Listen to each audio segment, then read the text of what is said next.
चाहता है। मैं जीवन में निरंतर सुख चाहता हूँ, जबकि शरीर को भोजन व भौतिक सामग्री की आवश्यकता है। शरीर की आवश्यकता भौतिक रासायनिक है, फिजिकल केमिकल है। इधर आवश्यकता निरंतर सुख है या समाधान है। शरीर की सीमाएं हैं, जबकि जीवन में भाव असीम है। शरीर का आकार, आयतन, क्षमता, ये सभी सीमित है, जबकि इधर देखेंगे असीम है। ये सभी असीम है, निरंतर है। शरीर जिंदा रहने के काम आता है, जबकि जीवन हमेशा के लिए शाश्वत है। शरीर को जिंदा रखने की आवश्यकता है। मैं जीना चाहता हूँ, मैं जीना चाहता हूँ।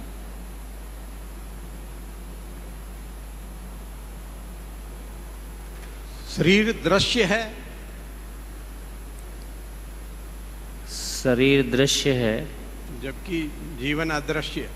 ये अदृश्य है।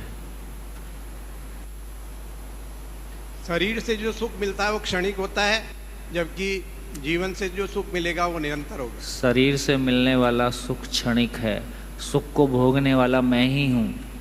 शरीर के सुख को भी भोगने वाला मैं ही हूँ। यहाँ निरंतर सुख की संभावना। शरीर कार्य करता है, जबकि जीवन व्यवहार करता है। नहीं, शरीर के माध्यम से ही हम कार्य और व्यवहार करते हैं। शरीर की आवश्यकता कार्य से पूरा होता है। जीवन की आवश्यकता व्यवहार से पूरा होता है। शरीर साधन है, जबकि जीवन साध्य है। शरीर साधन है, साधन है, ये साधन है, ये साध्य है।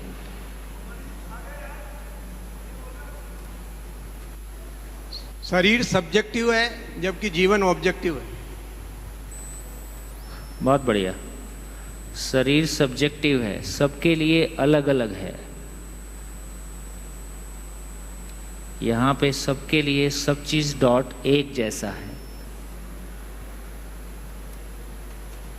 शरीर जड़ संसार है, जबकि जीवन चैतन्य है। ये जड़ संसार है, ये चैतन्य संसार है।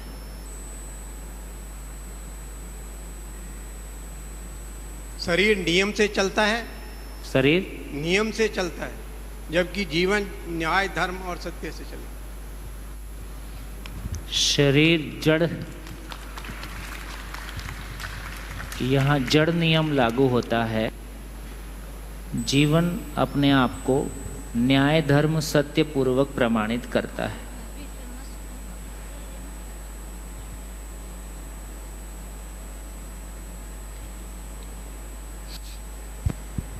बढ़िया, काफी अच्छा रहा। सर आपने बोला था कि अपने लाइफ एग्जांपल लेके बताओ उसका। क्या बोला था? जैसे आपने बोला था ना कि अपनी लाइफ से एग्जांपल लेके बताओ, ये तो थ्योरी हो गई है। जैसे आपने पहले बोला था ना कि शरीर और मैं अलग अलग होते हैं, ऐसा एग्जांपल लेके अपनी लाइफ से बताओ। उन्होंने लाइफ से बनाया, तुम्हारे लिए थ्योरी है। पर ये जैसे आपने शरीर का बताया था तो क्लासिफिकेशन दी थी, मैं की भी क्लासिफिकेशन दे रखी है आपने पहले भी, है? तो लाइफ से कनेक्ट कहाँ हुई है? तो सर उनके तो कनेक्ट हो रहा है, जिसको नहीं समझ में आता उसका कनेक्ट नहीं हो रहा है। ये तो आपने अलग अलग पहले बता रखे हैं ना सर। तुम बोलो ना, तुम्हारा बोलो तुम। हाँ तो मेरे को समझ में नहीं आया, इसलिए मैं खड़ा होकर पूछा मैंने। क्या समझ में नहीं आया बताओ? जैसे मैं शरीर और मैं में क्या अंतर होता है? हाँ। ये पॉइंट नहीं, मतलब रियल रीजन, मतलब प्रैक्टिकल। बताओ ना, तुमको कौन सा प्रैक्टिकल नहीं लग रहा, उस पर बात करते हैं ना। कौन सा प्रैक्टिकल नहीं लग, जैसे एक एक करके करते हैं। शरीर की जो आवश्यकता की चीज़ें हैं उनको नेचुरल रिसोर्स के साथ हम कोई श्रम करते हैं, उससे हम उत्पादन करते हैं, तो रोटी कपड़ा मकान, ये शरीर की आवश्यकता पूरी होती है। मैं की जो आवश्यकता है वो समाधान है, वो समझने से पूरा होता है। अब ये प्रैक्टिकल है कि नहीं? नहीं सर, प्रैक्टिकल है, पर जैसे होता है ना, खुद की ज़िंदगी से कहाँ मैच हो रहा है ये। अबे हमारी तो मैच हो रहा है और तुम्हारा नहीं मैच हो रहा सर है। नहीं, रियल लाइफ एग्जाम्पल कि मैं जैसे सो रहा हूँ तो दिन में रात को सोता हूँ पर मैं सपने देख रहा है, मेरे को लगा ऐसा कुछ पूछा। नहीं, वो वाले भी आएंगे, ऐसा थोड़ी वो नहीं आएंगे। अच्छा फिर ठीक है। आओ हो, तो उनके लिए मना थोड़ी है। जो जैसा ऑब्जर्व करता है वो अपना ऑब्जर्वेशन ही कहेगा ना, तो तुम्हारा ऑब्जर्वेशन बोलो। हाँ जी, गुड। इसमें कोई कंफ्यूजन हो किसी को तो उस पर बात कर सकते हैं। हाँ हाँ जी।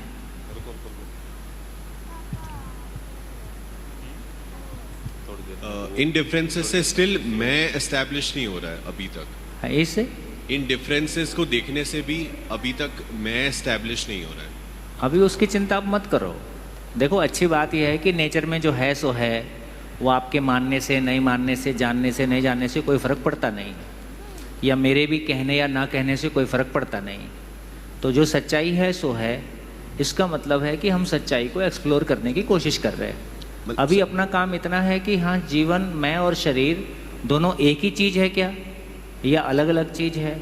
आवश्यकताओं को समझने से हमने पाया कि दो अलग अलग चीज़ें हैं, क्योंकि दोनों की आवश्यकता अलग है, उनको पूरा करने का तरीका अलग है, उनकी नेचर अलग है, और एक से दूसरे की आवश्यकता पूरी नहीं हो रही है, दूसरे से पहले की आवश्यकता पूरी नहीं हो रही है। तो इसने ये इस्टेब्लिश कर दिया कि ये दो अलग अलग तरह की चीज़ें हैं। यदि एक ही तरह की चीज़ होती तो एक ही तरह की आवश्यकता होती, एक ही तरह से उनकी आवश्यकता पूरी हो जाती। ठीक है, तो इससे ये क्लैरिटी हमारी बने कि दो अलग अलग तरह की चीज़ें हैं, फिर उनको हम बहुत सारे डिफरेंस से देखने की कोशिश कर रहे हैं, और ये बहुत कुछ अभी और निकल के आएगा। सबके व्यूज़ आने दीजिए, तो आप इसकी चिंता ना करें कि इस्टेब्लिश हो रहा है कि नहीं हो रहा है। आप केवल इतना सोचें कि मैं क्या ऑब्जर्व कर पा रहा हूँ, आपका ऑब्जर्वेशन क्या है। जब मुझे डिफरेंस ही समझ में नहीं आएगा तो मैं हाँ, तो आपका ऑब्जर्वेशन नहीं है, तो इतनी बात है, कोई बात नहीं, कोई बात नहीं भैया। मतलब मेरी तरफ से कोई भी प्रयास आपको कन्विंस करने का नहीं है। मेरी तरफ से प्रयास केवल इतना ही है, ये ऑब्जर्वेशन है, इसको आप देख लो। इससे अलावा कोई तरीका हो आप समझ लो। सच्चाई तो है, सच्चाई जानना मेरी ज़रूरत है, तो सच्चाई जानने का एक तरीका या एक प्रस्ताव सामने आता हुआ दिखाई देता है, और यदि उससे रिजल्ट प्रोड्यूस होता हुआ दिखाई देता है, लॉजिकली साउंड होता हुआ दिखाई देता है, अभी इतना ही क्रॉस चेक कर सकते हैं। समय कितना लगाया है, आज हम साइंस को इतने साल से पढ़ रहे हैं, सारे प्रिंसिपल्स के बारे में क्या बोल पाएंगे। तो इसका मतलब है कि केवल एंट्री ही ले रहे हैं, और ज़िंदगी भी, मैं फिर से कहना चाहूँगा, इतना सस्ता भी नहीं है कि आप सुनने से आर पार कर लोगे सारा। तो इसका मतलब है कि कोई चीज़ सामने आएगी, कुछ चीज़ें लॉजिकली तुरंत आप सेट कर पाओगे, कुछ चीज़ों को हम बिहेवियर में भी थोड़ा सा जांच पाएंगे, कुछ चीज़ें कंसिडरेशन में रखना होगा, उस पर भविष्य में काम करना होगा, तब जाके वो उस लेवल पे आएगा जहां आपको कॉन्फिडेंस आ जाए कि ये ठीक लग रहा है। इसलिए शुरू से कहा ही जा रहा है कि जो कुछ कहा जा रहा है उसको मानने की आवश्यकता नहीं है, अपनी कंसिडरेशन में लाने की ज़रूरत है ना। हाइपोथेसिस मान के चलें, इसमें क्या दिक्कत है। हाँ जी भैया, फिजिकल बॉडी जो होती है वो पंच तत्वों से मिलकर के बनी होती है, पृथ्वी, हाँ। जल, अग्नि, वायु, आकाश। ये समझ में आया कि ये बेसिकली फिजिकल बॉडी की जब बात कर रहे हैं, तो अब यदि हम कहें कि लगभग 108 परमाणु या उसको पंच तत्व की बात करें, इस टाइप का कुछ मटेरियल उसमें है, तो इधर बात करें तो उधर का मटेरियल हमको पता नहीं है। हाँ, वो दूसरा ये किससे- भी समझ में आता है कि देखो, इधर हमको भार समझ में आता है ना। मैंने समझना शुरू किया और मेरे को बहुत कुछ समझ में आ गया, तो उससे कोई मेरा भार, तो भाव विचार की ये पूरी दुनिया, भाव और विचार की ये पूरी दुनिया, इसमें हम व्यावहारिक रूप से कहें तो कहीं हमको भार प्रतीत नहीं होता है। ये हमारा सिंपल ऑब्जर्वेशन में आता है। ठीक है, अभी तो केवल हम लेमैन ऑब्जर्वेशन की बात कर रहे हैं यार, कहाँ हमको कैसा फील होता है। धीरे धीरे एंट्री ले। तो ये किस तत्व से बना हुआ है, सेल? अब ये क्या तत्व से बना हुआ है, इसको खोजेंगे। देखो, इस अनुसंधान का, मध्यस्थ दर्शन का जो फंडामेंटल काम है, जो बेसिक काम है, वो यही है कि उस रियलिटी को पहचान पाना और उसके बारे में एंड टू एंड बातचीत कर पाना। आपके लिए पूछने के लिए क्वेश्चन नहीं बचेगा, इतना डिटेल में है।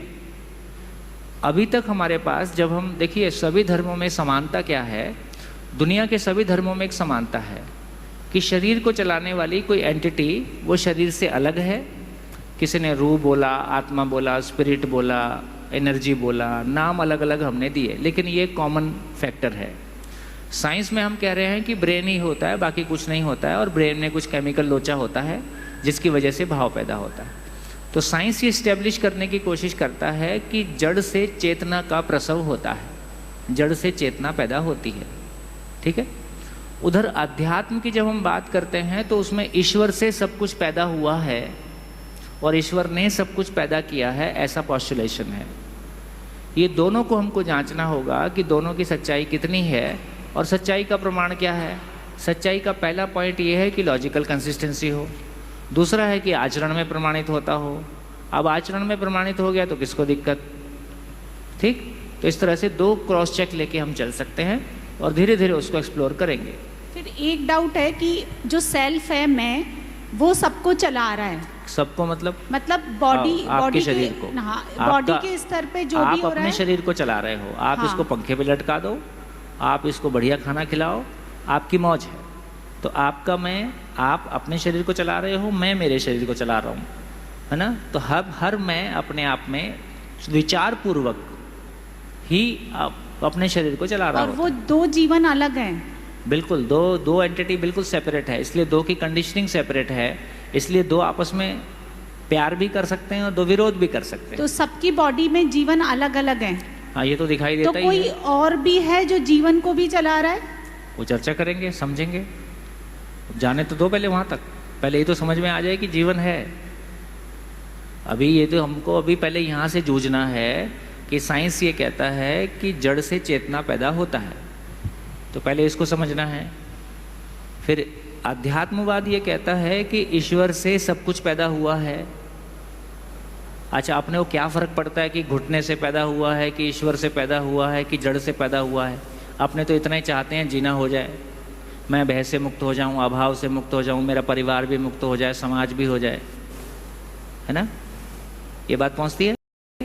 अपना सारा मुद्दा इस बात का है कि मेरा जीना हो जाए। तुम बोलो घुटने से सब कुछ होता है, अपन मानने के लिए तैयार है। तो इसका मतलब है अंततः फल ही बोलेगा, प्रमाण ही बोलेगा, बाकी सब। जड़ चेतन का मतलब है निर्जीव, नॉन लिविंग थिंग्स ना। नॉन लिविंग थिंग्स से लिविंग थिंग्स नॉन लिविंग की बात करेंगे, नॉन लिविंग की बात करेंगे तो जड़ तो नॉन लिविंग है, इसमें कोई दिक्कत नहीं है। लेकिन जब साइंस बात करता है तो वो सेल को लिविंग बोलता है, ठीक है, ये अंतर है। तो बेसिकली प्लांट, एनिमल और ह्यूमन बीइंग को एक कैटेगरी में डाल दिया, क्योंकि तीनों के शरीर सेल से मिलके बने हैं। लेकिन जो मैं नाम की एंटिटी है, जिसमें विचार, इच्छा या सुखी दुखी होने का काम होता है, वो कंसिडरेशन में नहीं आ रहा है, तो चीज़ों का बिहेवियर डिफाइन नहीं हो रहा है। तो साइंस में जो हम अध्ययन कर रहे हैं वो स्ट्रक्चरल फंक्शनल है, जबकि जीना हमको बिहेवियर के साथ है। तो शरीर का पूरी एनाटॉमी समझ में आने के बाद डॉक्टर को बिहेवियर समझ में नहीं आता है, क्योंकि बिहेवियर करने वाली चीज़ दूसरी है। तो फिर भैया जीवन की उत्पत्ति अपने आप से कैसे हुई? जैसे एक लोहा है, पड़ा पड़ा चलने लगेगा। पहले है ये तो स्टैब्लिश हो, उसके बाद उत्पत्ति की बात करेंगे। इस दर्शन का मौलिक अनुसंधान यही है। अब से पहले भी हम जब बात कर रहे थे कि मान लो आत्मा है, मरता नहीं है, कटता नहीं है, ये नहीं होता, वो नहीं होता, बहुत सारी बातें हम कह रहे हैं, हो सकता ठीक ही है, लेकिन ये पता नहीं चलता है कि ये चीज़ क्या है। जैसे पेन बोलने से प्लास्टिक और इंक का मैकेनिज्म है, शर्ट बोलने से कॉटन है, टेरिकॉट है। तो जिसको हम जीवन नाम की चीज़ बोल रहे हैं, आई बोल रहे हैं, सेल्फ बोल रहे हैं, यदि वो ब्रेन ही सब कुछ है तो उसको भी समझने की ज़रूरत है ना। और यदि वो ब्रेन से अलावा कोई चीज़ है तो फिर वो चीज़ क्या है, कहाँ से आ गई, क्यों आ गई, कहाँ जाएगा, पर्पस क्या है, ये पता चलने की ज़रूरत है। जब तक हम एंड टू एंड किसी चीज़ को नहीं पहचान पाएंगे, उसके साथ जीना नहीं हो पाएगा, है ना। और किसी भी चीज की उत्पत्ति का कोई ना क्या बोले, मतलब कोई भी चीज उत्पन्न होती है तो उसका कोई ना कोई कारण होता है। लाइक जीवन अगर उत्पन्न हुआ है तो उसका कोई कारण है। सब है। और आपको बोल रहा हूँ कि आपके पास पूछने के लिए क्वेश्चन नहीं बचेगा। अब और क्या बोलूँ चलेंगे तो, लेकिन स्टेप बाय स्टेप ही। अब पहले से सारा लिख दूंगा तो ऐसे ही ब्लास्ट हो जाएगा सब, झेल कहाँ पाओगे। एक चैप्टर मिस हुआ तो कितना केओस हो गया। सर तो आपने क्वेश्चन पूछे थे शरीर और सेल्फ जीवन कैसे अलग अलग है। हाँ, तो मैं बहुत लेमन टर्म्स में हाँ, कुछ बिल्कुल। पॉइंट्स फर पॉइंट्स बोलता हूँ, कुछ पॉइंट्स अगेंस्ट पॉइंट्स बोलता हूँ। कोई दिक्कत। अगर फर में हम देखेंगे शरीर और जीवन कैसे अलग है, शरीर और मैं कैसे अलग है, तो एवोल्यूशन के हिसाब से there was no need for beauty. इंसान को ब्यूटी बहुत पसंद होता है और कोई एवोल्यूशन का कॉन्सेप्ट ये एक्सप्लेन नहीं कर पाता है, साइंस एक्सप्लेन नहीं कर पाता है हमको ब्यूटी क्यों पसंद है। क्या बात है। तो ये एक पॉइंट हम बोल सकते हैं कि क्यों मैं अलग है। बहुत बढ़िया। देखिए, ये बहुत अच्छा पॉइंट है, ऐसा मैंने भी कभी सोचा नहीं। गुड, बहुत बढ़िया। Thank you sir. देखो ये होता है, मैं सुबह ही अभी चर्चा कर रहा था एक बार कि और शिविर repeat में कर- किसी के एक्सप्रेशन से हमको भी कुछ सीखने को मिलता है, कोई एंगल जिस पे हमने अभी नहीं सोचा। सच्चाई एक बात है, लेकिन उसको कितने एंगल से देख सकते हैं ये तो ऑब्जर्वेशन की बात है। और हर आदमी की अपनी क्रिएटिविटी है, उसकी मौलिकता है, वो कितने एंगल से देखेगा। बढ़िया। भैया एक बार समझा। फिर से बोलिए। सर आई मीन मैं क्यों शरीर से अलग है, वो भैया भी पीछे जो पूछ रहे थे कि एस्टेब्लिश नहीं हुआ, तो उस एंगल में मगर if you take the point why मैं अलग है शरीर से, तो एवोल्यूशन तो कभी ये एक्सप्लेन नहीं कर पाता है कि हमको ब्यूटी क्यों पसंद है। किसी भी चीज़ में ब्यूटी, या अगर इसको एक्सटेंशन भी लेके जाए मैथ्स में, हम सिमेट्री बहुत पसंद करते हैं। एवोल्यूशन में तो कोई ज़रूरत नहीं सिमेट्री की, पूरा वर्ल्ड तो असिमेट्रिक दिखता है आपको, फिर भी मानव चाहता है, आई मीन दैट मानव मैं चाहता और है, पूरी नेचर में सिमेट्री दिखाई सिमेट्री देती है। चाहता है, तो इसका तो कोई एवोल्यूशन बेसिस भी नहीं है। इनफैक्ट वो सिमेट्री क्रिएट करते करते हम लोग बहुत नुकसान भी कर देते धरती को, बट कुछ तो है इसमें। That's the reason why we are loving beauty and order and symmetry. बहुत बढ़िया, बहुत शानदार। 3 शब्द बोला, ब्यूटी, सिमेट्री एंड ऑर्डर। ये धरती के हर मानव को स्वीकार्य है ना। अच्छा लगने वाला भाग, इसलिए अपने घर में वाइट का दीवार का कलर कैसा हो, आपके कपड़े का कलर कैसा हो, कलर मैच करते करते इतना टाइम निकलता है। तो इसका अर्थ ये हुआ कि ये तीनों चीज़ें हैं। सिमेट्री भी कोई चीज़ है, आप देखोगे है ना, कोई भी घर में कोई भी चीज़ों का डिज़ाइन देखोगे, कोई भी चीज़ देखोगे, तो उसमें आपस में कोई एक सिमेट्री दिखाई देती है। कोई आगे निकल गया, कोई पीछे निकल गया, ऐसा नहीं देखते। तो ये तीनों चीज़ें अपने आप में बहुत बढ़िया हैं, सिमेट्री, ऑर्डर एंड ब्यूटी। बढ़िया। एक और हम पॉइंट बात करें क्यों शरीर और मैं अलग है, उसमें हम अगर देखें तो एवोल्यूशन तो लव को भी एक ट्रेट बताती है, जो अगर जिस माँ को लव ज़्यादा है, अपना बेटे की परवरिश ज़्यादा करेगी, अच्छे से करेगी, तो वो वैसा जीन्स आगे बढ़ते हैं। तो that's how evolution tries to explain, या science tries to explain why love is there. But अगर ये रीज़न है, मैं या इधर सभा में जितने भी लोग बैठे हैं, जो ऑलरेडी मरे हुए इंसान हैं, उनको भी हम लव करते हैं, तो उसका तो कोई रीज़न नहीं है। Why do we love dead people? उनका कोई एवोल्यूशन बेसिस भी नहीं है। इनफैक्ट एवोल्यूशन तो ये डिक्टेट करना चाहिए, एक बार डेथ होने के बाद हम तुरंत भूल जाना चाहिए, ताकि एवोल्यूशन का पर्पस नहीं है। बट हम में से बहुत लोग ऐसे हैं जो किसी का डेथ होने पर 4 दिन या 5 दिन खाना भी नहीं खा पाते। जिंदगी भर। हाँ, तो उसका कोई साइंस या मतलब ऐसा कुछ है, that is the reason why शरीर जिंदा से अलग है। मतलब if I am able to communicate properly. ठीक है, मेरे को लगता है कि ये आपका एक अच्छा वो है कि एक खुलेपन के साथ सोचें। जो मेरे पास पक्ष में ये तर्क हैं, उसके अगेंस्ट में ये तर्क हैं, तो हम किसी थ्योरी को अपने में जस्टिफाई करने की कोशिश करें, जबकि उसके आधार पे हम अभी जी नहीं रहे हैं। इसलिए मैं बोलता हूँ कि साइंस को भी हमने भागवत के जैसा पढ़ा है। एक तरफ हमारी धार्मिक कंडीशनिंग है, नहीं ऐसा ही है, एक तरफ हमारी साइंस की कंडीशनिंग है, नहीं ऐसा ही है, जबकि तुम जी नहीं पा रहे हो दोनों के आधार पे, तुम्हारा जीना कहीं नहीं हुआ है। तो मेरे को लगता है कि ये जो अपने भीतर जड़ता है किसी चीज़ को, लाइक दो अच्छे स्टेटमेंट हैं, बिना समझे किसी चीज़ को मानने का भी कोई मीनिंग नहीं है, और बिना चीज़ को किसी चीज़ को बिना समझे कोई चीज़ को नकारने का भी कोई मीनिंग नहीं है। तो ये ऐसा अप्रोच लेके हम चलें, बढ़िया है सर। मतलब इससे ये भी प्रूव होता है कि मैं अलग है शरीर से। अगर मैं नहीं होता, सिर्फ ब्रेन ही होता, जिसके अंदर ही चेतना हाँ, है, मर गया, तो मर जाने का कोई गया तो यूज ही फिर नहीं है ना सर। बिल्कुल, तो फिर तो तुरंत भूल जाना चाहिए। एवोल्यूशन ऐसा भी कंडीशन क्रिएट करना चाहिए। बट बहुत लोग हम देखते हैं कि वाइफ मर गई, कुछ दिनों में हस्बैंड भी मर जाता है। तो इसका तो साइंस का कोई मतलब इसमें साइंस से आप देखोगे there is no purpose. So there is something that is getting affected by someone if someone is dying. So from that event we can ये डिराइव कर सकते हैं कि कुछ तो अलग है शरीर से, कुछ तो अलग है साइंस से। कल एक यूट्यूब, 1 मिनट 2 मिनट ये बोल रहा, कल मैं एक यूट्यूब देख रहा था, तो उसमें बिहार में एक 2 साल की बच्ची है, ऐसा दिखा रहे थे। बिहार में कोई 2 साल की बच्ची है जो बिल्कुल अमेरिकन एक्सेंट में इंग्लिश बोलती है, अभी वो स्कूल गई नहीं है, हैं? बीकानेर की है, हाँ राजस्थान की है, बीकानेर की है। तो अभी 2 या 5 साल की है ना, स्कूल 3 साल की है, 3 साल की है, स्कूल नहीं गई है, और उसके घर में कोई इंग्लिश जानने वाला वैसा वाला नहीं है, और बढ़िया अमेरिकन एक्सेंट में इंग्लिश बोल रही है, और वो अपना पूरा बता रही है, मैं कैलिफोर्निया में थी, ये थी, वो थी, कुछ कुछ। तो ऐसा बहुत तमाम एग्जाम्पल साइंटिफिक प्लेटफॉर्म पे डॉक्यूमेंटेड तमाम एक्सपीरियंस में और एग्जाम्पल्स मिलेंगे, और अब तो इस तरह की चीज़ों पे बहुत काम होने लगा, पहले नहीं होता था। जी जी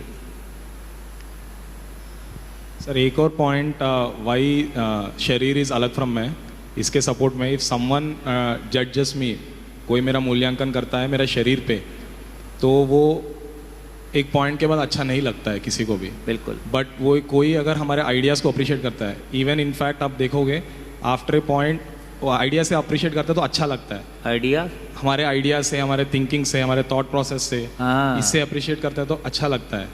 तो वैसे तो मतलब अगर एवोल्यूशन, तो अगर आप देखोगे एवोल्यूशन, तो इफ़ वी से कि समवन लिविंग, मतलब जो काला सा है वो इक्वेटोरियल रीजन में अच्छे से मतलब उसका सन से बेटर प्रोटेक्शन है, that is why equatorial region में थोड़ा डार्क हो जाता है, ऐसा मतलब एवोल्यूशन तो ये देखते हैं ना सर कि शरीर कैसा बनता है, वही उधर फिर मूल्यांकन भी उसी हिसाब से लगना चाहिए, और उसी हमारी कंडीशनिंग इतनी क्यों है? हाँ, अगर फिर भी अगर किसी बच्चा को हम टीच भी नहीं करें, तब भी वो एक पॉइंट के बाद he doesn't like someone judging him on शरीर और जजिंग ऑन शरीर कैरेक्टरिस्टिक्स, ही ऑलवेज लाइक समवन, और ही उसी से दोस्त बनता है जिसका विचार एक साथ मिलते हैं। तो वे तो मतलब इट इज़ नॉट, ये एक अच्छा ऑब्जर्वेशन है, ये एक अच्छा ऑब्जर्वेशन है कि दुनिया का कोई भी व्यक्ति जिससे उसके विचार मिलते हैं उसके साथ जीना ज़्यादा पसंद करता है, जबकि वो केवल शरीर है, जबकि विचार उसमें प्रभावित है। इसको दूसरा पहलू भी मेरे को लगता है और यहीं जोड़ सकते हैं, दुनिया का कोई भी व्यक्ति सबसे अधिक क्या चीज़ से प्रभावित है? दुनिया की सारी गवर्नमेंट जो तमाम एटॉमिक वेपन रख के बैठी है वो भी विचार से डरती है। एटॉमिक वेपन को रखने के बाद भी उसको डर विचार से लगता है कि कोई नया विचार मत आ जाए, कोई ऐसा विचार मत आ जाए जो हमसे हैंडल ना हो। और इस तरह से हम देखेंगे कि आदमी भी सबसे अधिक विचार से प्रभावित है ना। 1 घंटे में किसी से मुलाकात के बाद एक व्यक्ति सन्यासी होने का निर्णय ले सकता है। 1 घंटे की बैठक के बाद किसी एक व्यक्ति नक्सली होने का निर्णय ले सकता है। और मैंने सन्यासियों को मैरिड लाइफ चूज़ करते हुए देखा, और अनमैरिड लोग नहीं शादी करने वाले को तो चूज़ कर ही रहे हैं वातावरण के प्रभाव में।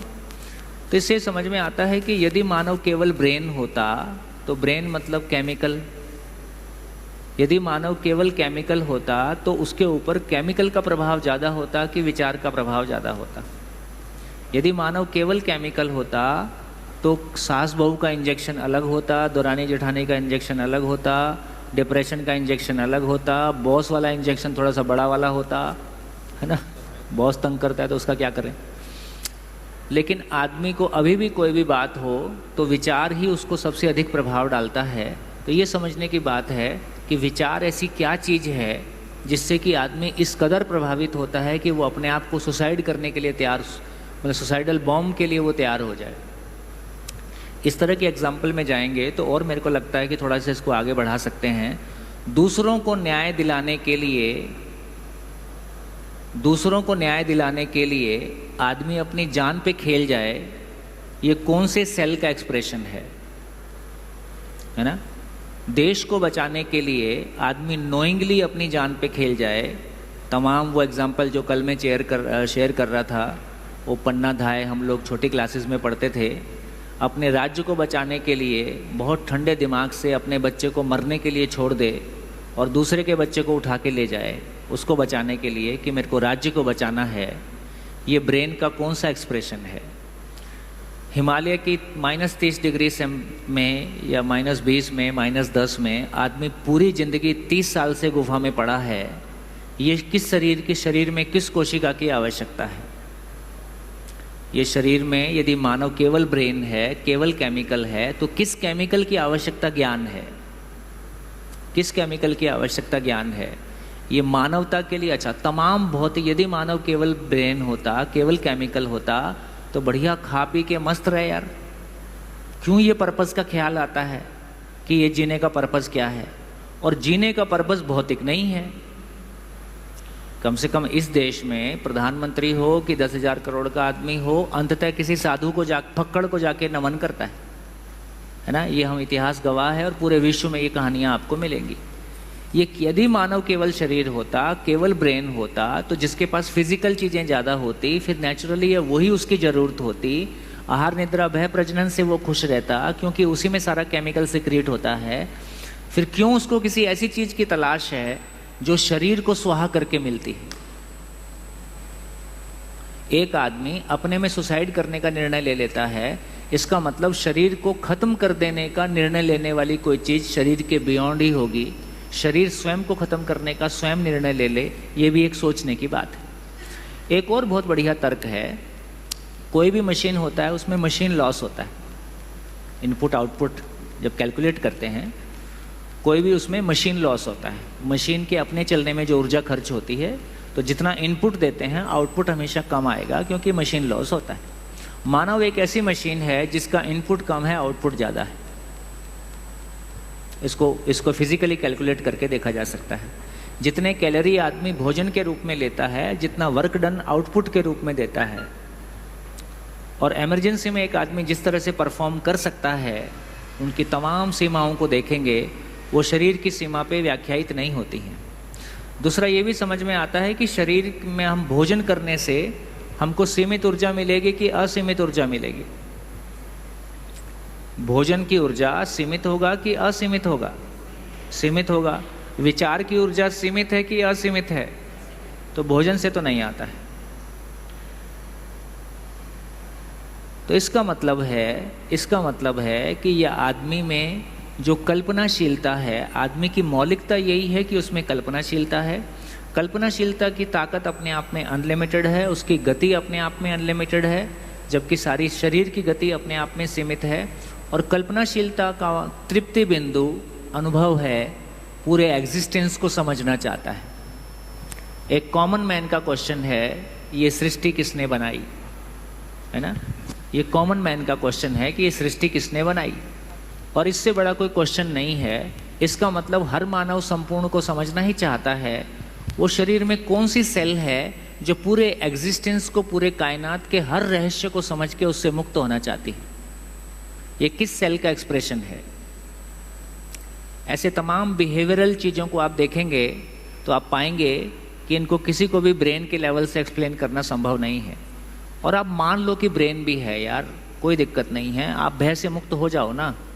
भूतकाल की पीड़ा, ये वर्तमान से विरोध, अपमान हमको इतना खराब क्यों लगता है?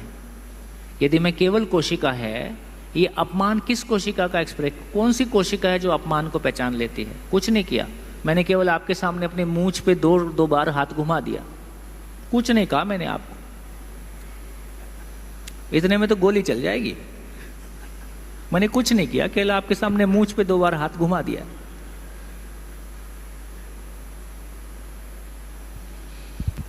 हाँ जी, हेलो सर, एक कॉन्सेप्ट होता है एनर्जी का। तो एनर्जी क्या होता है कि वो एक्सपीरियंस करते हैं हम, तो वो पॉजिटिव फॉर्म में भी एक्सपीरियंस करते हैं, नेगेटिव फॉर्म में भी एक्सपीरियंस करते हैं। कई बार ऐसा होता है कि किसी इंसान से मैं पहली बार मिलने गया और मुझे पॉजिटिव एनर्जी फील होती है समहाउ अपने अंदर। बिल्कुल। क्या किसी इंसान से मुझे नेगेटिव एनर्जी फील होती है, जबकि सामने वाले इंसान को मैं जानता भी नहीं हूँ, बात भी नहीं करी मैंने, बट मैं एनर्जी को फील कर पाता हूँ। सेम चीज प्लेस के साथ भी होता है। प्लेस के साथ भी होता है कि प्लेस एक बहुत अच्छा एयर कंडीशनर, बहुत बढ़िया आरामदायक जगह हो सकती है, लेकिन मुझे एनर्जी उससे नेगेटिव आती है। या मैं एक जगह जाता हूँ जो एकदम गांव का पेड़ के नीचे हो सकता है, बट एनर्जी पॉजिटिव आती है। तो वो क्यों होता है, वो अभी तक समझ में नहीं आया है। वो बहुत सिंपल है। इसका इतना ही मतलब हुआ, जो बात जहाँ से हम शुरू किए थे, कि बेसिकली आदमी अपना लाइक माइंडेड जो थॉट प्रोसेस है, मेरे शरीर की आदत आपसे ना मिले चलेगा, लेकिन मेरी आपके साथ हार्मनी बैठ जाए। जिनके साथ जिंदगी भर एक मकान में रहते हैं, उनके साथ आपको अपनापन ना लगे, ऐसा हो सकता है। और जिससे ज़िंदगी में कुछ घंटे के लिए मिले और सारी ज़िंदगी के लिए एक दूसरे के हो गए, ऐसा बहुत कॉमनली हो सकता है। इसका मतलब है कि मानव शरीर के संबंध को पहचानता ही नहीं है। शरीर के संबंध के साथ भी विचार का संबंध मैच करता है तो अपनापन फील करता है, नहीं तो दुश्मनी ही फील करता है। तो ये मानव नाम की चीज बेसिकली भाव और विचार के संबंध को पहचानता है। तो किसी स्थान के साथ भी और किसी व्यक्ति के साथ भी वो जो आपका लेवल है, लेवल ऑफ कॉन्शियसनेस है, उसकी कंपैटिबिलिटी है, जिसको आप पॉजिटिव एनर्जी और नेगेटिव एनर्जी कहते हो। जो ये एक्सपीरियंस है पॉजिटिव या नेगेटिव, ये शरीर के लेवल पे होता है या मैं के लेवल पे? मैं के लेवल पे। देखो सूत्र ये है कि दूरी शरीर और शरीर के बीच में होती है। मैं और मैं के बीच में दूरी का कॉन्सेप्ट ही नहीं आता है। हजारों किलोमीटर दूर होके भी आप आमने सामने ही हो, क्योंकि आप एक दूसरे को फील करते हो। जैसे पुराने एग्जाम्पल आपको मिलेंगे, आज भी मिलेंगे। माँ और बच्चे का काफ़ी आपस में लगाव होता है। बच्चा हॉस्टल में रहता है और बच्चे को कोई प्रॉब्लम आती है, माँ को फील हो जाता है। ये बहुत कॉमन एग्जाम्पल है।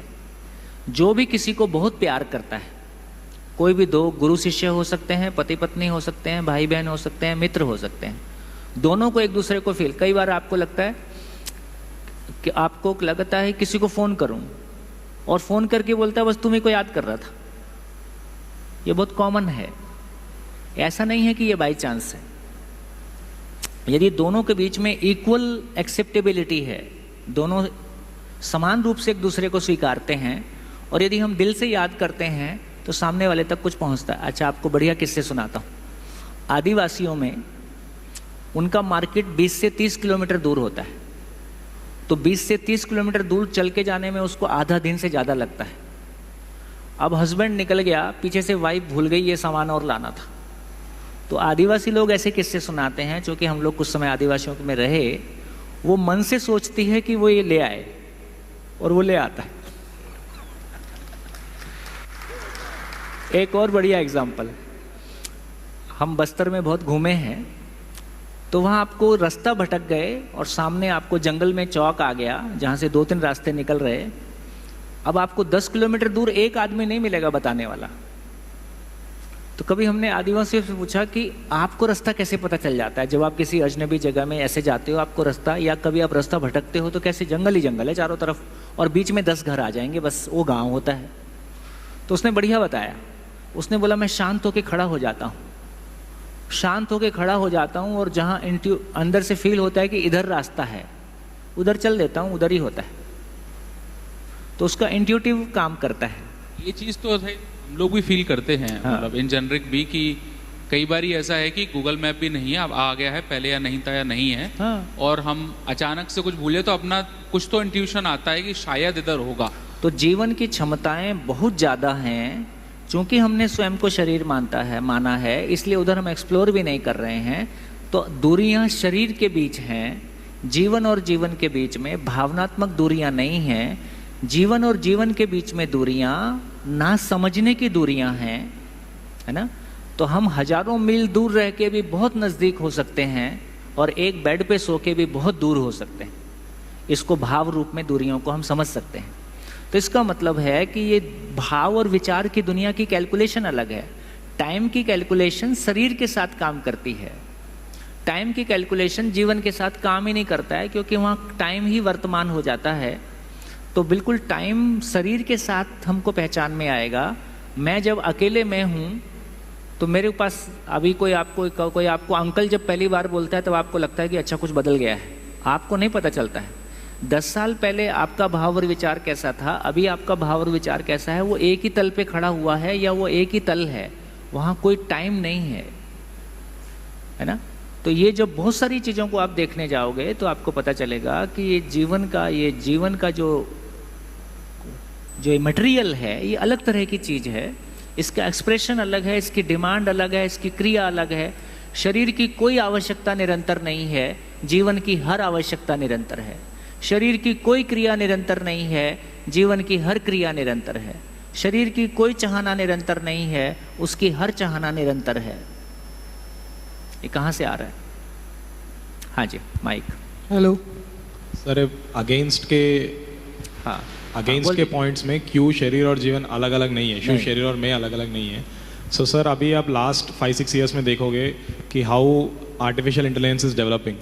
तो अभी आप गूगल सर्च में कोई भी पिक डाल के, मतलब पहले क्या होता था, एक वन पॉइंट ऑफ टाइम हम ये समझते थे कि machines can never be smart, machines can only do that work which they are coded for, जिसके लिए हम कोड बनाते हैं, एल्गोरिथम बनाते हैं, वही कर पाते हैं। तो ये पहला थिंकिंग था। अभी आप देखोगे पहले आर्टिफिशियल इंटेलिजेंस से पहले न्यूरल नेटवर्क्स ये सब यूज़ करके इमेज सर्च को आइडेंटिफाई, मतलब अगर एक इंसान का पहचान क्या है सर, कि हम लोग कोई चीज़ देख के बता सकते हैं ये क्या हो सकता है, मतलब अगर दूर से भी देखें ये कार हो सकता है, ये ट्रक हो सकता है, बहुत दूर से इवन ब्लर है, अच्छे से नहीं दिखाई देता, तब भी हम पहचान सकते हैं। ये हम लोगों को लगता था इंसान का एक शक्ति है, हमारा मेंटल कैपेबिलिटी है, तो इंसान कर सकता है। बट अब तो मशीन्स भी वो करने लगी। और एआई के हिसाब से आप देखोगे कि काफ़ी तेज़ी से इंसान जो चीज़ कर सकते हैं, जैसे डिसीजन बनाना, ये एल्गोरिथमिक कोडिंग, मतलब we are using AI basically and we are able to make a smart machine also sir. So it is quite possible in some days machine can do all the work, मतलब what human being are performing right now, जैसे management करना, decision लेना।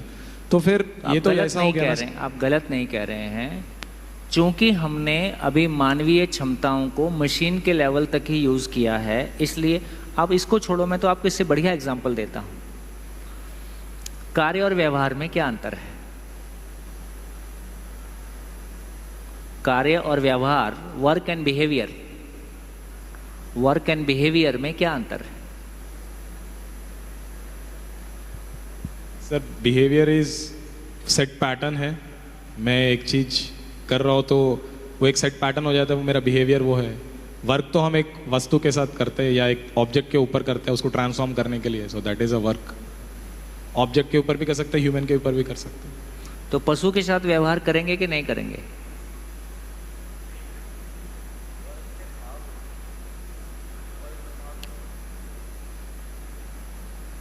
बढ़िया। अभी यदि इस चर्चा को आप कनाडा में कर देंगे तो लड़ाई हो जाएगी।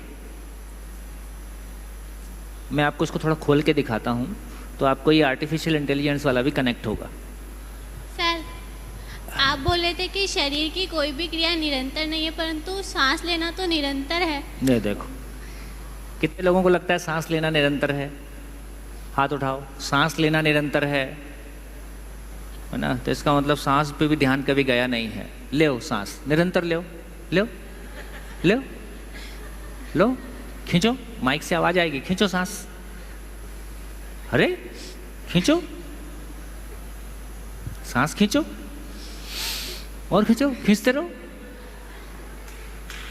कहाँ निरंतर है? लेते हो, नहीं लेते हो। कोई चीज निरंतर नहीं है। निरंतर का मतलब होता है ऐसा वाला ग्राफ, ये निरंतर है। हमारे सारे ग्राफ ऐसे हैं। दिल कितनी बार धड़कता है? 72 टाइम्स। इसका मतलब धड़कता है और नहीं धड़कता है, और बीच बीच में रुकता है कभी कभी। वो ज्यादा देर रुक जाए तो फिर अलग तरह की बात है। इसका मतलब है शरीर का कोई भी सारी क्रियाएं साइनोसोडल हैं, मतलब वो होता है और नहीं होता है, होता है नहीं होता है। जीवन की सारी क्रिया कैसी है? विश्वास और विश्वास की निरंतरता, सम्मान की निरंतरता, ज्ञान की निरंतरता, भय मुक्ति की निरंतरता, समृद्धि की निरंतरता। एक भी बार नीचे आया तो प्रॉब्लम। हमेशा निरंतर। ये दोनों में फर्क है। भैया हमने भी बात करी कि जो मेरा सुख है, भाव विचार है, वो मेरा विषय है, और बाकी जो भी केमिकल्स है वो शरीर का विषय है। तो हम जैसे कुछ हार्मोन्स की बात करते हैं, डोपामाइन हो गया, सेरोटोनिन हो गया। ये भी मेरे को लगता है कि अपन ऐसा समझ लें,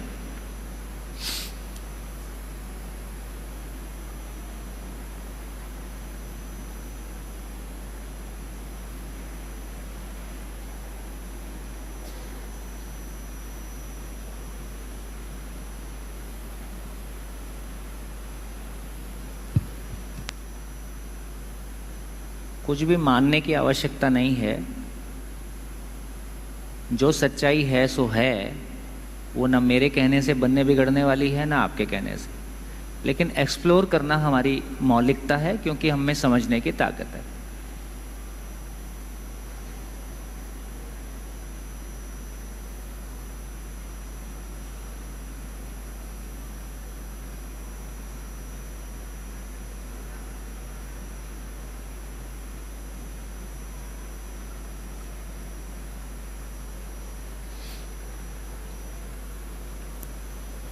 बेसिकली इतना ही फर्क है, जब भी शरीर को चलाएगा तो ब्रेन ही चलाएगा, इसके अलावा कोई तरीका नहीं।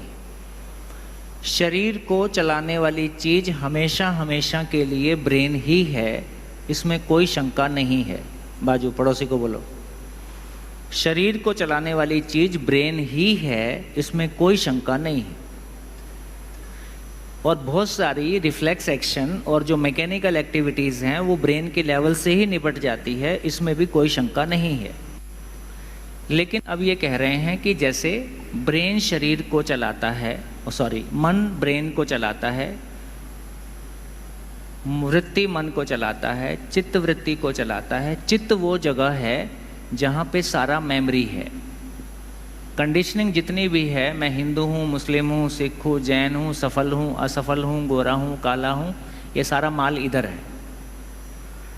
अब देखिए दो बढ़िया एग्जाम्पल, एक अच्छा एग्जाम्पल लेते हैं, समझने की कोशिश करते हैं। जैसे मैं एक छोटा एग्जाम्पल लेता हूँ कि मच्छर काटा। मच्छर काटने का पता मेरे को कैसे चलता है? तो नर्वस सिस्टम के थ्रू मुझको पता चलता है। अब यहाँ से हम दो अप्रोच ले सकते हैं। भाई ब्रेन के लेवल से सब कुछ हो रहा है, बात खत्म हो गई। दूसरा लेने नहीं, कुछ और भी हो रहा है, तो उसको समझने की कोशिश करते हैं। तो पहली बार में मच्छर ने जिसको काटा वो संयोग से जैन था।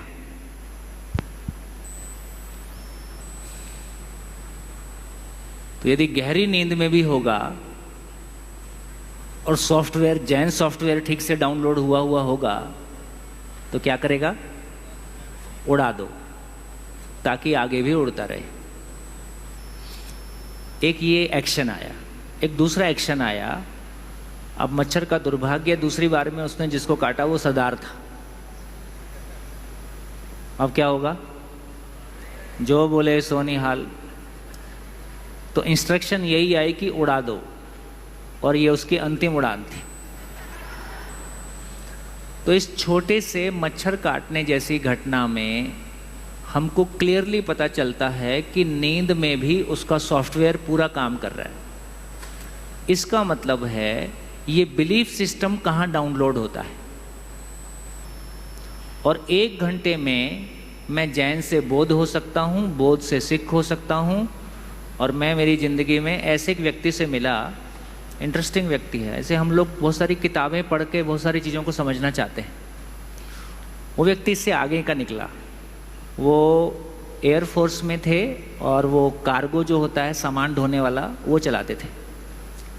तो उन्होंने अपनी ज़िंदगी की घटना सुनाई। जब मैं उनसे मिला तो वो 80 के आसपास थे, उसमें वो सन्यासी थे। तो कार्गो लेके जा रहे थे, अचानक उनका इंजन फेल हो गया और सामने पहाड़ था। अब एक समझता है पायलट की अब इसकी क्या स्थिति हो सकती है, और उसमें इजेक्शन नहीं होता है। जो फाइटर रहता है उसमें सीट इजेक्ट करके वो बाहर निकल लेता है, और उसको तो साथ में ही मरना होता है। तो फाइनली सामने मौत देख के वो बेहोश हो गए। और जब उनको होश आया तो पता चला कि उनकी फ्लाइट एक झील में पड़ी है। अब उसके अनुसार कोई संभावना नहीं है कि वो फ्लाइट उस पहाड़ के ऊपर, मतलब इसका मतलब उन्होंने लॉजिकली कि पहाड़ के उस तरफ कोई झील होगी, और कोई उनका कैलकुलेशन नहीं कहता है कि वो फ्लाइट अब उठेगी ऊपर। तो उनके बेहोश होने के बाद में फ्लाइट ऊपर उठी है और वो फाइनली जाके झील में गिरी है। वो घटना ने उस आदमी को बहुत हट के सोचने के लिए मजबूर किया, और उसको लगा कि नहीं, ये ऐसे नहीं हो सकता, और ये मेरी समझ के बाहर है, और कुछ और भी मामला है जो मेरे को समझना होगा। और वहाँ से उसने जॉब से रिज़ाइन कर दिया। जॉब से रिज़ाइन करके फिर ज़िंदगी की तलाश में वो तमाम जो कुछ भी आध्यात्मिक धाराएं होती हैं उन्होंने खोजा। तो उन्होंने बताया कि मैं 4 साल सिख बना, तो मैंने सिखिज़्म को बुक से नहीं पढ़ा, मैंने सिखिज़्म को जिया। बाल बड़े रखे, कृपाण उनका जो भी वेशभूषा है, और जो प्रसाद चखते हैं, और जो पूरी जीवन शैली को 4 साल जिया। 5 साल उन्होंने क्रिश्चियनिटी को जिया। ऐसे अलग अलग 15-20 साल के प्रयोगों में 5-5 साल उन्होंने अलग अलग जिस भी रिलीजियन में को समझने की कोशिश की, उसको आमूलचूल जिया। और जब मैं उनसे मिला तो वो किसी भारतीय परंपरा में सन्यास की दीक्षा लेके वो सन्यासी हो गए थे। तो मैं सिर्फ ये कहना चाहता हूँ कि हमने बस्तर में काम किया तो हम आदिवासियों नक्सलियों के बीच भी रहे, वहाँ भी हमने देखा, अपनी भी ज़िंदगी में देखा। 24 साल तक मैं सोचता था, मैं तो हर जगह में एवरेज स्टूडेंट था, तो मैं सोचता था कि पता नहीं कैसे लोगों की ज़िंदगी बदल जाती है। अपने तो बिल्कुल प्लेन ही जा रही है एकदम, ना कोई उसमें ना कोई क्लाइमैक्स है ना कोई कुछ नहीं है, बस जा रही है सीधी ऐसे। और ये इतनी बदलेगी, मतलब मेरे को तो बताने में कुछ संकोच नहीं है।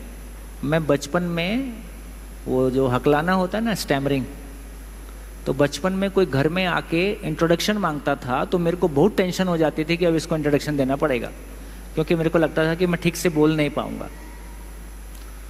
तो जो अपने बचपन से लेके कॉलेज तक मैं किसी मंच पे एक शब्द नहीं बोला हूँ डर के मारे, गया ही नहीं। मेरे पिताजी बचपन में बहुत कोशिश करते थे कि उनको वो थोड़े से उस टाइप के थे, लड़का कुछ मंच पे बोले, थोड़ा सा इस टाइप का उनका माइंडसेट था। नेल्को टाटा मेरी पहली कंपनी थी और दिल्ली में नवंबर में इंटरव्यू था, तो मेरा ठंडी में पसीना छूट गया, ऐसा मेरा हाल। तो जो कभी अपना परिचय नहीं देता था, आज वो एग्जिस्टेंस का परिचय देता है ना। तो मैं ये कहना चाहता हूं कि जिंदगी इस कदर बदलेगी, इतनी बदलेगी, ऐसा कभी सोचा नहीं था। और 180 डिग्री शिफ्ट है टोटल। अब ये कौन सा केमिकल लोचा हुआ, क्या बदल गया? ना तो कोई खान पान बदला, ना कुछ और बदला, ना मैं किसी किताब पढ़ा, ना मैं किसी महापुरुष के संपर्क में आया, ना मैंने कोई और कोशिश किया। अपना ही थॉट प्रोसेस चलते चलते वहाँ पहुँच गया जहाँ वो तमाम सीमाओं को लांघ के मैं उस सीमा तक गया कि परिवार छूटेगा तो, शरीर छूटेगा तो, बीवी छूटेगा तो, जिंदगी चाहिए और हर कीमत पे चाहिए। कलाम साहब ने राष्ट्रपति भवन में बैठ के मेरे से एक अजीब क्वेश्चन किया। उसके पहले वो क्वेश्चन मेरे से किसी ने नहीं किया था। उन्होंने मेरे को पूछा कि तुमको जीवन विद्या नहीं मिली होती तो तुम क्या करते? राष्ट्रपति भवन में बैठ के कलाम साहब को मेरे मुंह से उस समय आंसर निकला कि मैं नक्सली होता। और वो इतना खुश हो गए क्योंकि मन में भाव ऐसा ही था कि 10, 20, 50 को तो निपटाना है। उसमें इतना अंदर से इस सिस्टम को लेके इतना रेबेलियस माइंड था, इतना क्रोध था, है ना। आम आदमी की ज़िंदगी किस तरह से कुचल दी जाती है, तो उसको लेके इतनी अंदर पीड़ा थी। तो मैं ये कहना चाहता हूँ कि अब मेरे 30 साल के सामाजिक जीवन के सफ़र में मैंने मेरे जैसे बहुत सारे लोगों को देख लिया, जिनके पास 2 वक्त की खाने की रोटी नहीं है। वो लाइफ टाइम कमिटमेंट के साथ मैंने उनको देखा, जिनके पास कोई सिक्योरिटी नहीं, और जिनके पास 7 पीढ़ियों का रखा है वो हिलते डुलते नहीं है, ऐसा भी देखा। इसका मतलब है कि तमाम जिंदगी के बड़े निर्णय लेने की जो ताकत है, वो ताकत बेसिकली आदमी का थॉट प्रोसेस है। और एक ही घर के 2 बच्चे, एक ही माँ बाप के 2 बच्चे, वही गली, वही मोहल्ला, वही टीचर, एक को पैसे से कोई आकर्षण नहीं है, दूसरे को पैसे के अलावा कोई आकर्षण नहीं। इतना चेंज कैसे? इसका मतलब है ये तमाम फिनोमिना को आप बहुत क्लोजली देखोगे, निरपेक्ष तरीके से देखोगे, और फिर उसके लिए थोड़ा दम लगाए ना। किसी किताब से कुछ पढ़ लिया, कहीं से कुछ पढ़ लिया, किसी या तो हम उसके पक्ष में बोलने लगे या उसके पक्ष में बोलने लगे। यदि मेरा देखो, कौन सी उम्र तक बच्चे को नहीं पता चलता है कि उसका शरीर मेल है कि फीमेल है, यदि उसको ना बताया जाए तो, है ना। मैं तो क्लास 1 तक तो मैं स्कूल से घर मम्मी का दूध पीने आता था, दौड़ के आता था, मम्मी का दूध पी के भाग जाता था। तो हमारी एज में वो दूध पीने की उम्र भी ज़्यादा थी, और कपड़े उपड़े का तो पता ही नहीं था, है ना। 5, 6, 7 साल तक तो कपड़ा पहना नहीं पहना, कब निकाल दिया, कब पहन लिया, कोई खास बात नहीं है।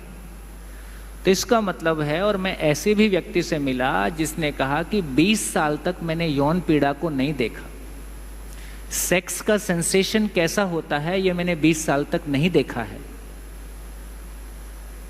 तो मैं ये कहना चाहता हूं कि ये जो शरीर मेल है कि फीमेल है ये पहचानने वाला कौन है? शरीर बीमार है कि स्वस्थ है ये पहचानने वाला कौन है? ठीक है, यदि मैं शरीर को पहचान सकता हूं तो मैं स्वयं को पहचानूंगा कि नहीं पहचानूंगा? बिना शरीर को छुए मैं कहीं भी पूरे शरीर को फील कर सकता हूं।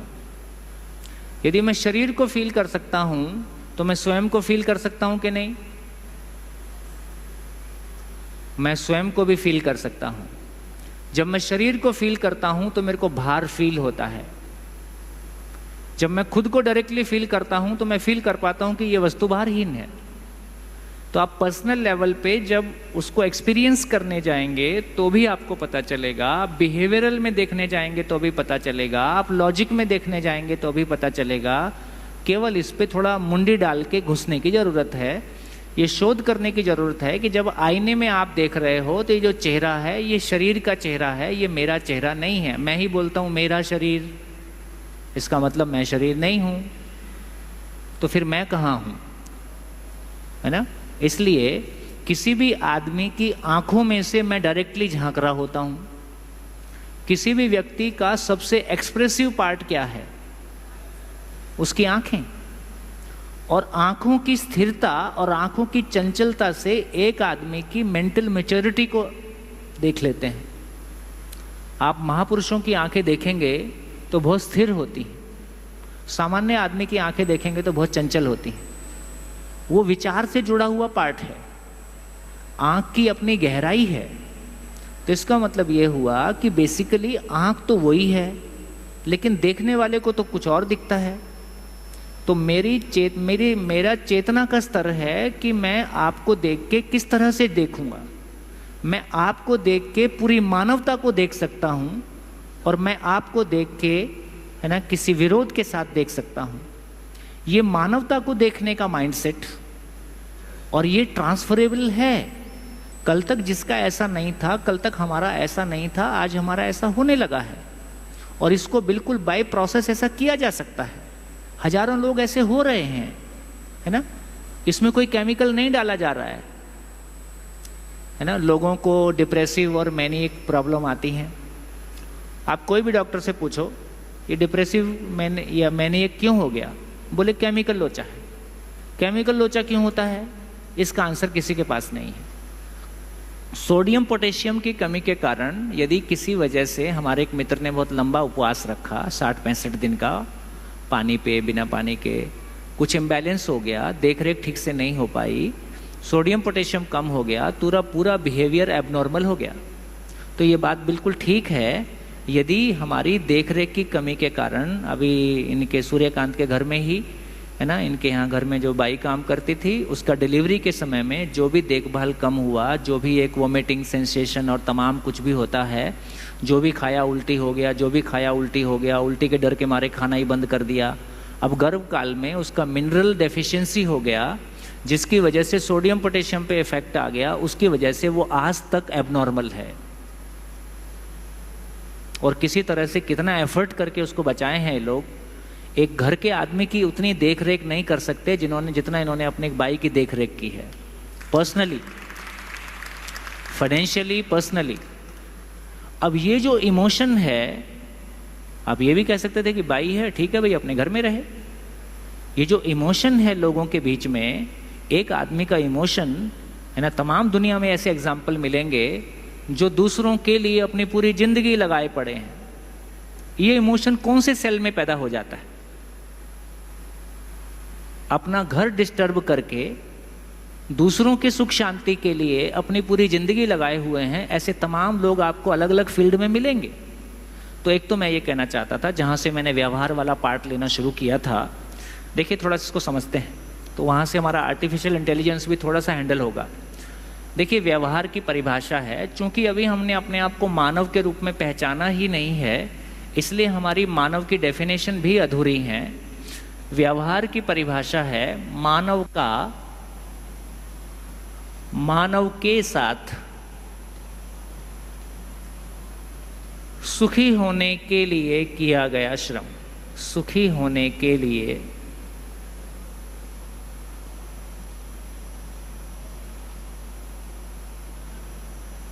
किया गया श्रम। कार्य की परिभाषा है मानव का मनुष्येतर प्रकृति, अदर देन ह्यूमन बीइंग, मनुष्येतर प्रकृति के साथ सुविधा पाने के लिए किया गया श्रम।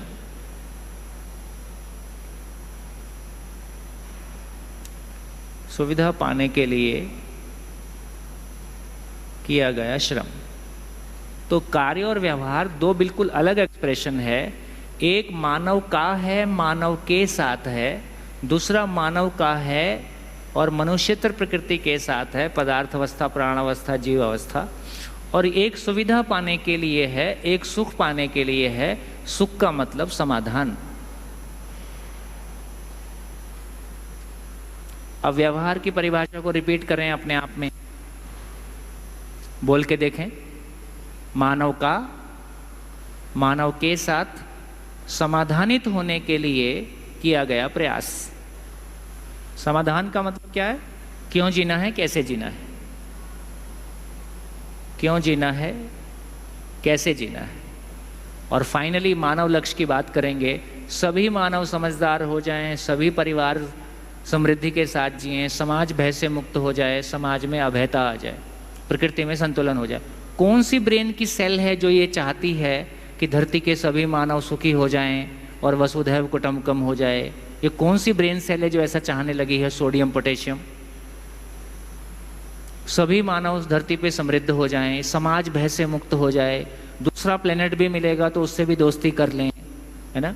इसका मतलब ये हुआ कि व्यवहार की क्वालिटी एकदम अलग है और कार्य की क्वालिटी एकदम अलग है, उसका पर्पस एकदम अलग है। अभी हम अपने घर में क्या करते हैं? सुबह से शाम तक, सुबह से शाम तक अपने घरों में क्या करते हैं हम? उठ जाओ, चाय बन गई है, फिर क्या होगा? आज नाश्ते में क्या बनेगा? फिर क्या होगा? कितने बजे जाओगे? फिर क्या होगा? शाम को कितने बजे आओगे? सब्जी ले आना। किसी की शादी में जाना है और किसी की 13वीं का कार्ड आया है, करते करते अपनी 13वीं आ गई। तो शरीर को खाना खिलाना व्यवहार है कि कार्य है? ठीक है। पैसा कमाना व्यवहार है कि कार्य है? और सामने वाले के साथ पैसे की निगाह से रखते हुए जो करना है वो कार्य है कि व्यवहार है? कार्य ही है। तो व्यवहार के नाम पे आज तक आपने अपने परिवार में क्या किया? व्यवहार के नाम पे अभी तक, आज तक आपने अपने परिवार में कोई एक चीज बताओ, ये हमने व्यवहार के अर्थ में किया। बोलिए। पता ही नहीं था। समझ में आई बात कि हमने व्यवहार किया ही नहीं है आज तक। व्यवहार की हमारे पास क्वालिटी ही नहीं है, मानव की हमारे पास समझ ही नहीं है। हम के इसका प्रमाण क्या है कि व्यवहार नहीं किया है? एक भी रिश्ता गिला शिकवा शिकायत से मुक्त नहीं है। किसी भी परिवार में एक भी रिश्ता पूछने की आवश्यकता नहीं है, वो गिला शिकवा शिकायत से मुक्त नहीं है। ये पूछने की जरूरत नहीं है, क्योंकि यदि हम जिंदा रहने को जीना मान रहे हैं, इंद्रियों में सुख की तलाश में है, रूप बल धन पद से सम्मान की तलाश है, ये पूरा होना नहीं है। आप दुखी रहोगे, आप दुख के CNF एजेंट हो, कैरियन फॉरवर्डिंग एजेंट। तो हर आदमी के पास दुख की एजेंसी है, दुख का स्रोत है, और हमने बहुत मेहनत करके दुख पाया है। और इसमें हम सेल्फ रिलायंट हैं, दूसरे की जरूरत ही नहीं है, अकेले बैठे बैठे दुखी हो सकते हैं। तो इसका मतलब है जब हमारे पास आदमी की क्वालिटी ही नहीं है, तो अभी तक हमने क्या बोला? वो आदमी गुणा भाग करता है, चिंपांजी भी गुणा भाग कर लेता है, इसलिए चिंपांजी आदमी के जैसा ही होता है। इतना ही तो बोलते हैं। अरे तुमको आदमी की हैसियत ही पता नहीं है, तो मैंने आदमी की हैसियत अभी चिंपांजी अच्छा, आदमी बच्चे पैदा करता है, पशु भी बच्चे पैदा करता है, इसलिए मानव पशु जैसा ही होता है, इसलिए 2 पैर का जानवर ही कहा है। क्योंकि मानव को हमने मानव की हैसियत में पहचाना ही नहीं, तो मानव का ये जो बेसिक, अब आर्टिफिशियल इंटेलिजेंस पे आ जाएं, ये जो बेसिक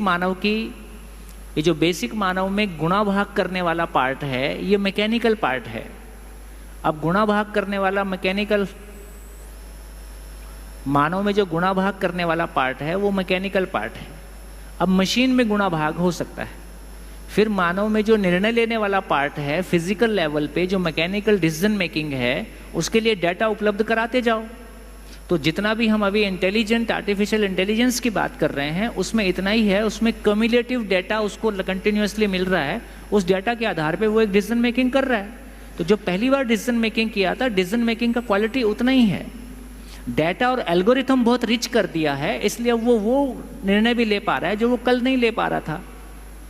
तो फाइनली किसी कंप्यूटर में, सुपर कंप्यूटर में कभी ये पैदा होगा कि मेरा पर्पस क्या है और मानवता कैसे आएगी, ला के दिखाओ तो पता चलेगा आदमी की औकात और कंप्यूटर की औकात।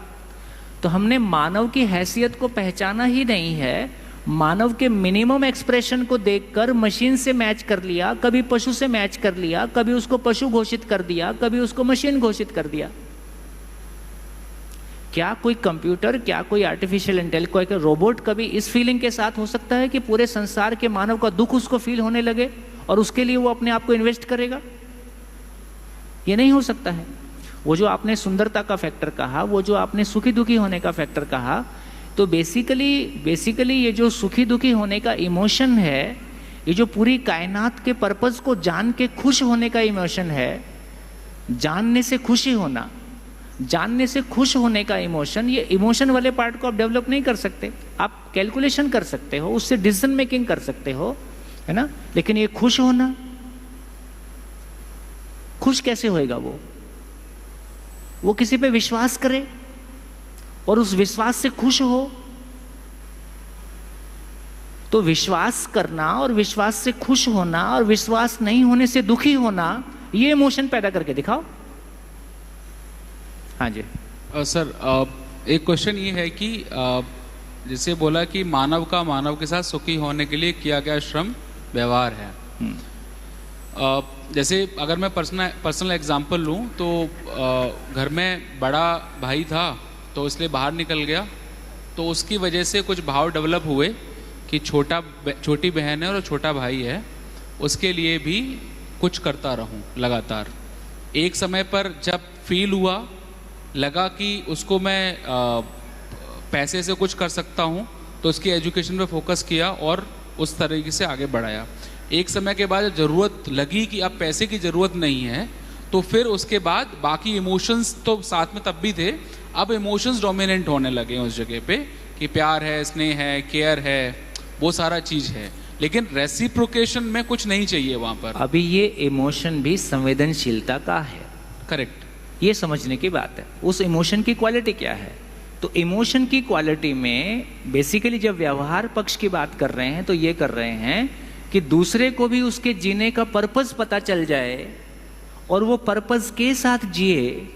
इस अर्थ में जो आदान प्रदान है, इसका नाम समाधान है ना।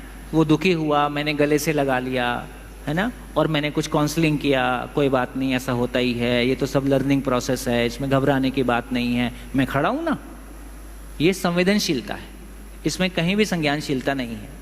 तो संज्ञानशीलता का मतलब है ये संसार क्या है, मैं क्या हूं, करना क्या है, ये क्लैरिटी आपको है और आपके थ्रू ये क्लैरिटी दूसरे को मिल सकती है और वो भी दूसरे के थ्रू तीसरे को मिल सकती है।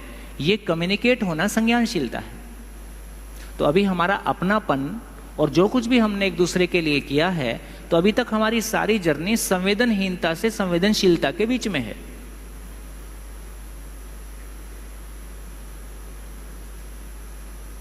अपनी ही जिंदगी में नहीं, हमको पता नहीं होता कि क्या उचित है क्या अनुचित है। ऐसा बोल रहा। हाँ जी सर, एक शॉर्ट स्टोरी है, I have no mouth and I must scream. धीरे से, क्या बोला? I have no mouth and I must scream. Much I must scream, I must escape, scream चिल्लाना, स्क्रीम एस और फिर उसके बाद क्रीम, स्क्रीम। तो उसमें ये था कि अभी हमारे आर्टिफिशियल इंटेलिजेंस की बात चल रही थी, तो उसमें ये था कि मानव ने इतना ज़्यादा रोबोट्स को डेवलप कर लिया। एक मूवी भी है द मैट्रिक्स करके, तो उसमें भी डेवलप इतना ज़्यादा हो गया था कि ह्यूमंस के कॉन्शियसनेस में आर्टिफिशियल इंटेलिजेंस घुस गई और उन्होंने खुद का समाज बनाने की कोशिश करी। और उसमें उस शॉर्ट स्टोरी में ये हुआ कि इतना उसको गुस्सा था आर्टिफिशियल इंटेलिजेंस की से बनी हुई मशीनों को कि उन्होंने 4-5 लोगों को हमेशा के लिए ज़िंदा रखा और बाकी सबको मार दिया। और उसमें वो लाखों सालों तक ज़िंदा है और उनको दुख दे रहा है हर तरह के।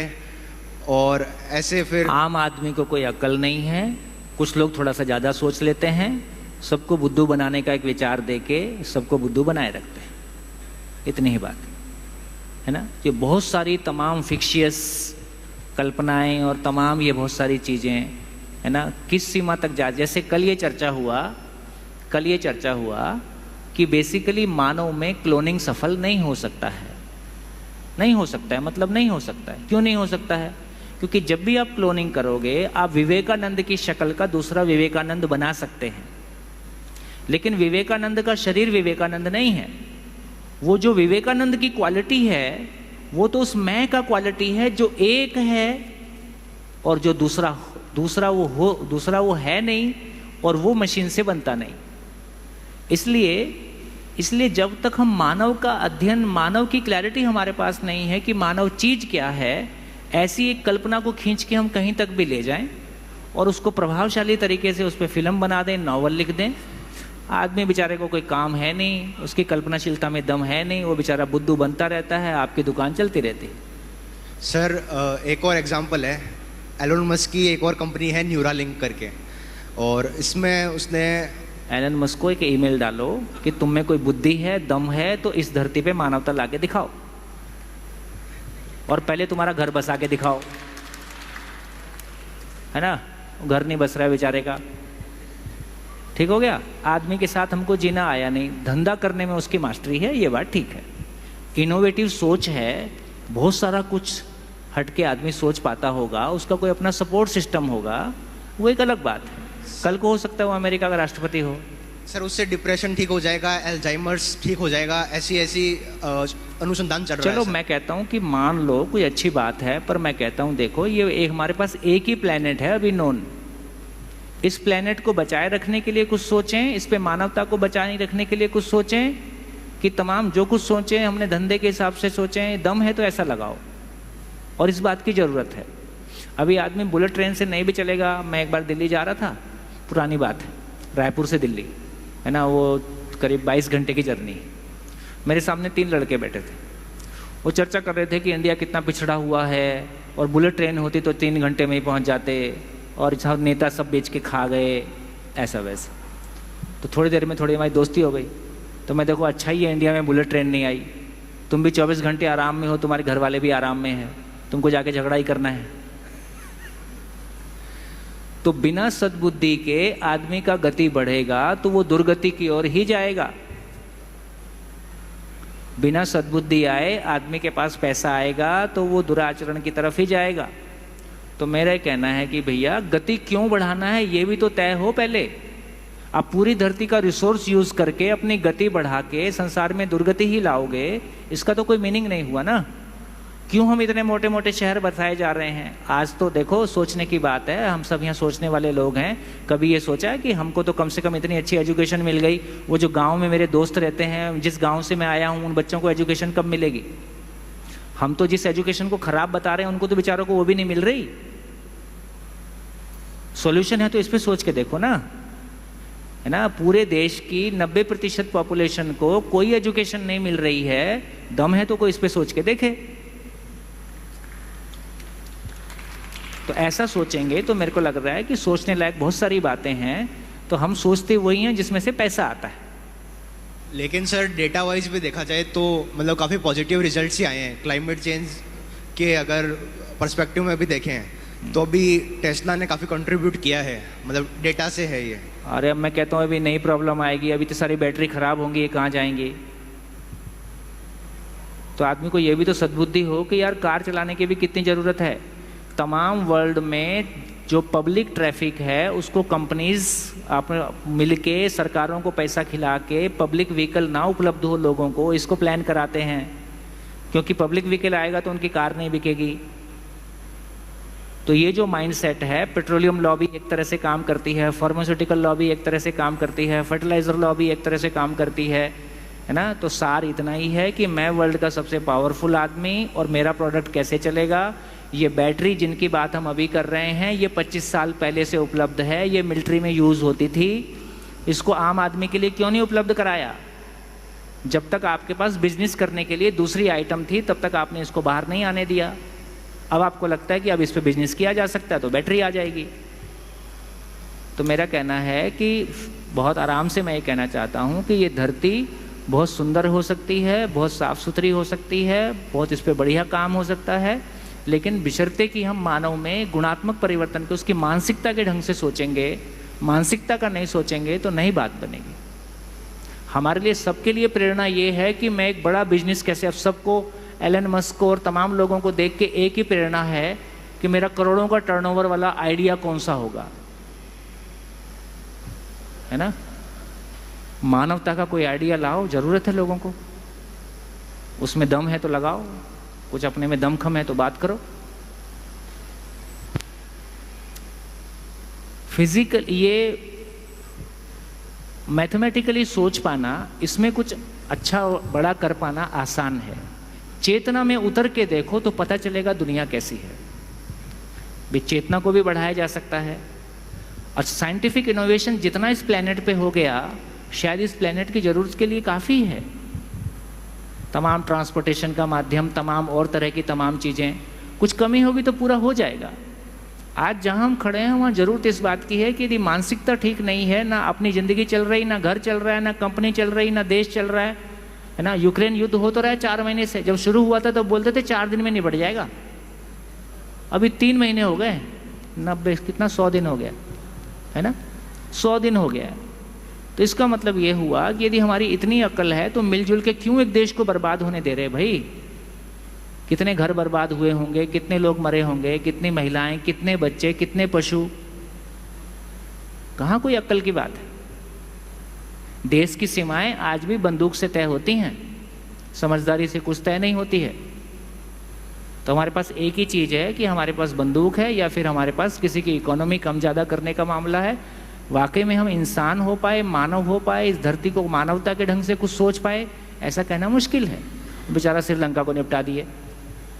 श्रीलंका जैसे कितने कंट्री निपट रहे हैं, वो चाइना कितने सारे अफ्रीकन कंट्री खरीद के डाल दिया है और इंसान को कीड़े मकोड़े की तरह हम ट्रीट कर रहे हैं।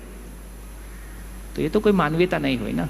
तो अमेरिका ने सबसे ज़्यादा उत्पाद मचाया है ना, वर्ल्ड में सबसे ज़्यादा झंझट क्रिएट करने वाला, दादा बनने के, वो गली के दादा नहीं होते हैं, गली के जैसे गली में दादा होते हैं, वो इतनी तो मानसिकता है। तुम सबसे बड़े हो तो सबके लिए कुछ अच्छा करके बताओ ना। तो हम दादा हैं, हमारी चलेगी और हम सब कुछ करेंगे। बेचारा सद्दाम हुसैन को उसकी कंट्री में कुछ नहीं मिला, उस कंट्री को ज़बरदस्ती उड़ा दिए है ना। तुम कुछ भी कर सकते हो। तो यदि वर्ल्ड में सबसे अधिक क्योस पैदा किया है तो अमेरिका पैदा किया है ना, उसके बाद अब चाइना पैदा करेगा। कोरोना कहाँ से आ गया? कोरोना मैन मेड आइटम है, ये वॉर है।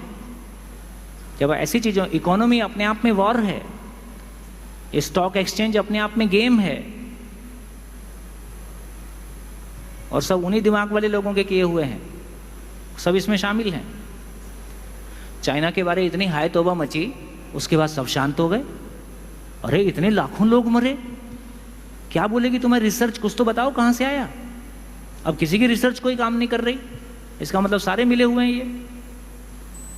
और WHO, किसी की इज्जत नहीं बची। अच्छा हो गया, जितने बड़े इज्जत वाले थे सबके कपड़े उतर गए।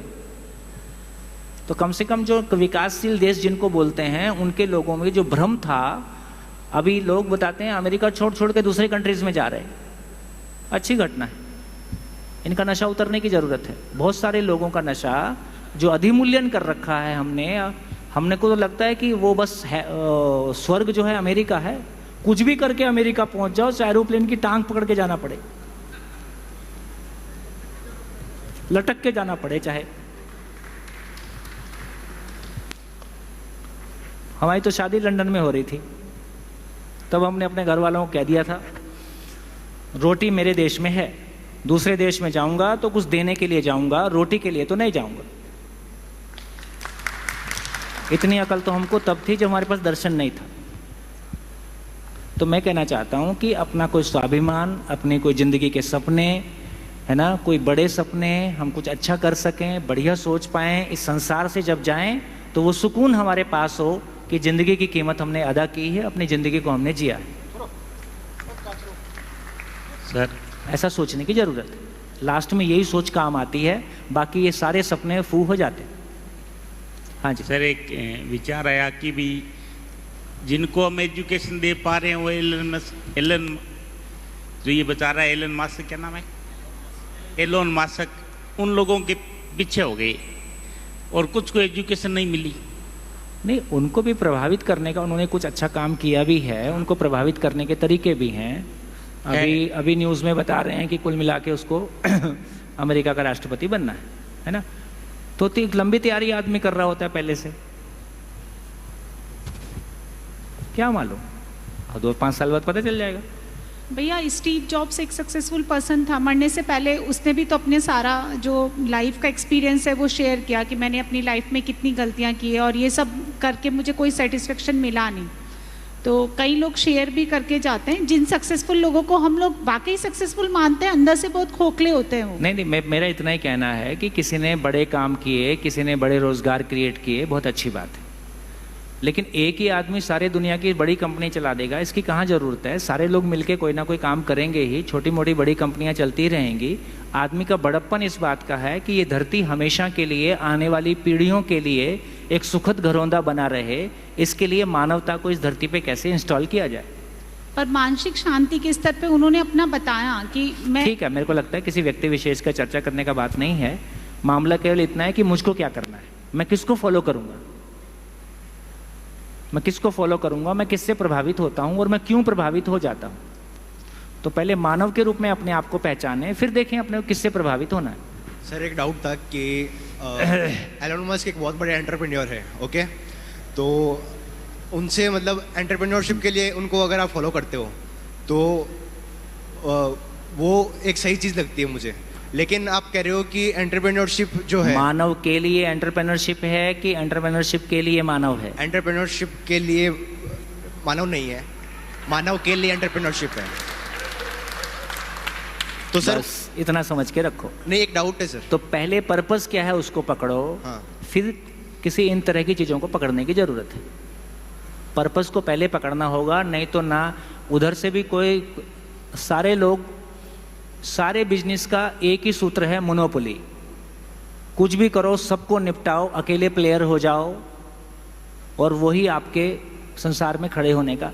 तो ये पूरा जिस तरह के बिजनेस की हम बात करते हैं, ये कितनी कंपनियों को निगल के बनता है, ये अंदर कितना गेम चलता है, ये आपको नहीं पता है। आपको केवल ऊपर से कुछ दिखाई देता है। मैं छोटा सा एंटरप्राइज बताता हूँ जो हम लोगों ने किया। एक छोटी सी बात बताता हूँ। हम लोग ऑर्गेनिक फार्मिंग और देसी गाय की गौशाला वगैरह करते हैं। हमको पता है कि हमारी ज़रूरतें कितनी हैं। तो हम यदि चाहें तो हमारा क्रेडिबिलिटी रायपुर में इतना है कि हम 10,000 गाय भी रखेंगे तो हमारा दूध बिक जाएगा। या हम कोई भी प्रोडक्ट बनाएंगे, दूध का रेट, हमारा दूध का प्रोडक्शन कुल 300-250 किलो होता है। रायपुर के दूध के रेट हमसे तय हुए हैं क्योंकि हम पढ़े लिखे लोग थे, समाज के बड़े लोगों में हमारा उठना बैठना था, उनके बीच में हमारी क्रेडिबिलिटी थी। हमने कोई चीज़ उत्पादन करके दिया और हमने कहा कि ये ज़्यादा अच्छी है, ज़्यादा रेट की है। तो गाय का दूध आज हमारा 85 रुपये लीटर रायपुर में बिकता है। कभी गाय का दूध भैंस के नीचे ही होता था, ठीक है, और आज गाय का दूध भैंस के ऊपर है, देसी गाय का दूध। अब एक तरीका ये था कि हम 1000 गाय करते। दूसरा तरीका ये है कि मुझको पता है कि मेरी ज़िंदगी का उद्देश्य गाय पालना नहीं है, मेरी ज़िंदगी का उद्देश्य या हमारी ज़िंदगी का उद्देश्य लोगों में, हम में हमारा मानसिक परिवर्तन हो, हमारे परिवार में मानसिक सुकून आए, लोगों के परिवार में मानसिक सुकून आए, तो उसके लिए हमारा मूल काम अपने शरीर को बनाए रखना और अपने शरीर से कोई अच्छा काम करते रहना। अब उसके लिए फिर हमको कितनी गाय रखनी होंगी? तो सेट हो गया भाई 20, 50, मैक्सिमम 50, इससे ज़्यादा की ज़रूरत नहीं है।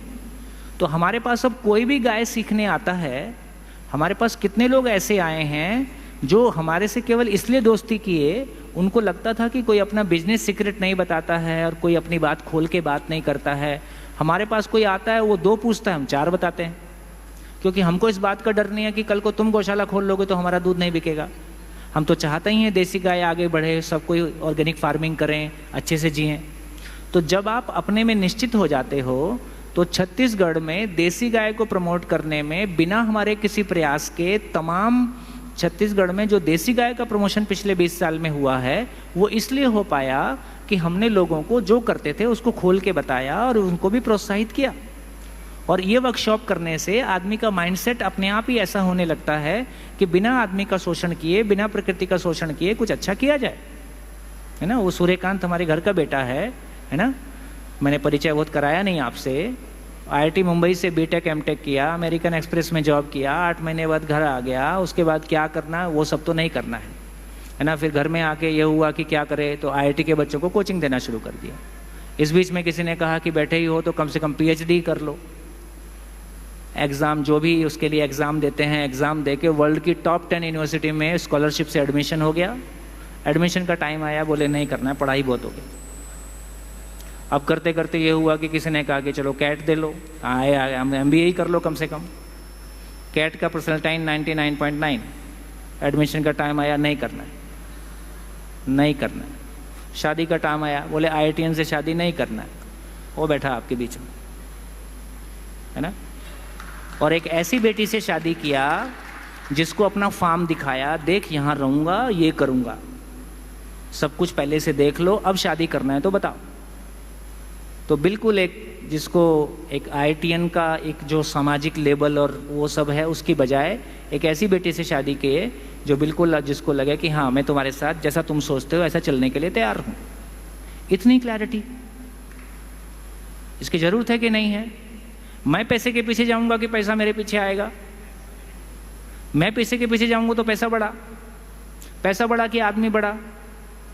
आदमी बढ़ा। आदमी पैसे के पीछे जाता है कि पैसा आदमी के पीछे जाता है? आदमी पैसे के पीछे जाता है। बोलते समय आदमी बढ़ा, जीते समय पैसा बढ़ा। इसका मतलब बड़े तो नहीं है, होना तो चाहते हैं। तो इसका मतलब है कि मैं कब तक बड़ा नहीं हूँ? जब तक मेरा हाथ खुला है तब तक मैं बड़ा नहीं हूँ। ये हाथ कब सिमटेगा? ये हाथ लेने वाले की जगह देने वाला कब बनेगा? ये देने वाला तब बनेगा जब मेरे को समझ में आता है शरीर की आवश्यकता अलग है, मेरी आवश्यकता अलग है। शरीर की आवश्यकता निश्चित है, मेरी आवश्यकता असीम है। असीम आवश्यकता समझने से पूरी होती है, वो भी आपसे कुछ नहीं होगा। भौतिक आवश्यकता मेरी निश्चित है, वो मैं पूरी कर सकता हूँ। तो आपसे ना मेरे को सम्मान की ज़रूरत है, आपसे ना मेरे को भौतिक वस्तु की ज़रूरत है। मैं अपनी ताकत पहचानता हूँ। अब मेरे पास मांगने के लिए कुछ नहीं है, तो मेरे देने के लिए हाथ खुलता है। जिस दिन आदमी देने वाला होता है तो चेतना खुलती है। जब तक आदमी लेने वाला है, चाहे 50,000 करोड़ का टर्नओवर करें, चाहे वर्ल्ड का सबसे बड़ा बन जाए, वो लेने वाला ही है। अभी अडानी पे कितना लोन है? अडानी पे कितना लोन है? वो बोलते हैं 2 लाख करोड़, 2 लाख करोड़ का लोन है, और कोई दिन ये भाग लेगा। कितनों की जिंदगी जाएगी? 2 लाख करोड़ किसको बोलते हैं? कितनी सारी कंट्रीज का GDP 2 लाख करोड़ नहीं होगा। और हम सारे युवा इनको देख के बिल्कुल एकदम चमत्कृत हैं।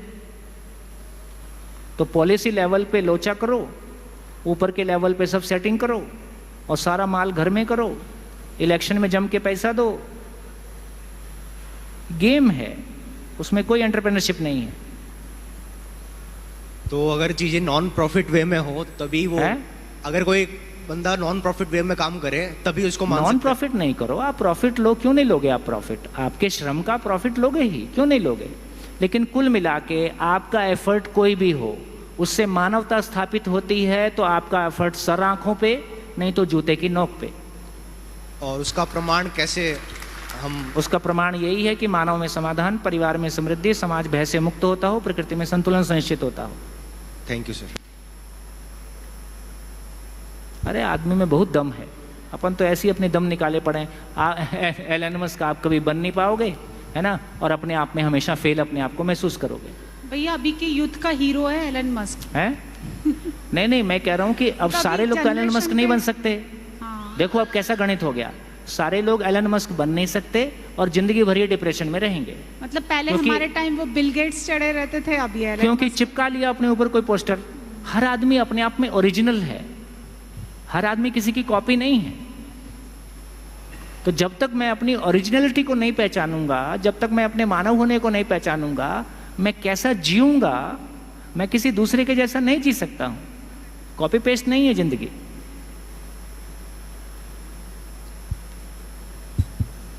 हेलो, हाँ, मानव समूह के रूप में पारिवारिक और सामाजिक परिवेश में रहता है। इसके लिए आपने बताया कि 90% अभी पढ़ने की सुविधा नहीं है, ग्रामीण परिवेश मानो चाहे पिछड़ी क्षेत्र मानो। तो एक आदमी की सोच से, क्रियान्विति से सामाजिक और पारिवारिक परिवर्तन होना बड़ा असंभव है। मैं लास्ट का सेंटेंस ये सुन पाया कि एक आदमी की सोच से सामाजिक राजनीतिक परिवेश का बदलना संभव है। संभव नहीं, ऐसा बोले? हाँ।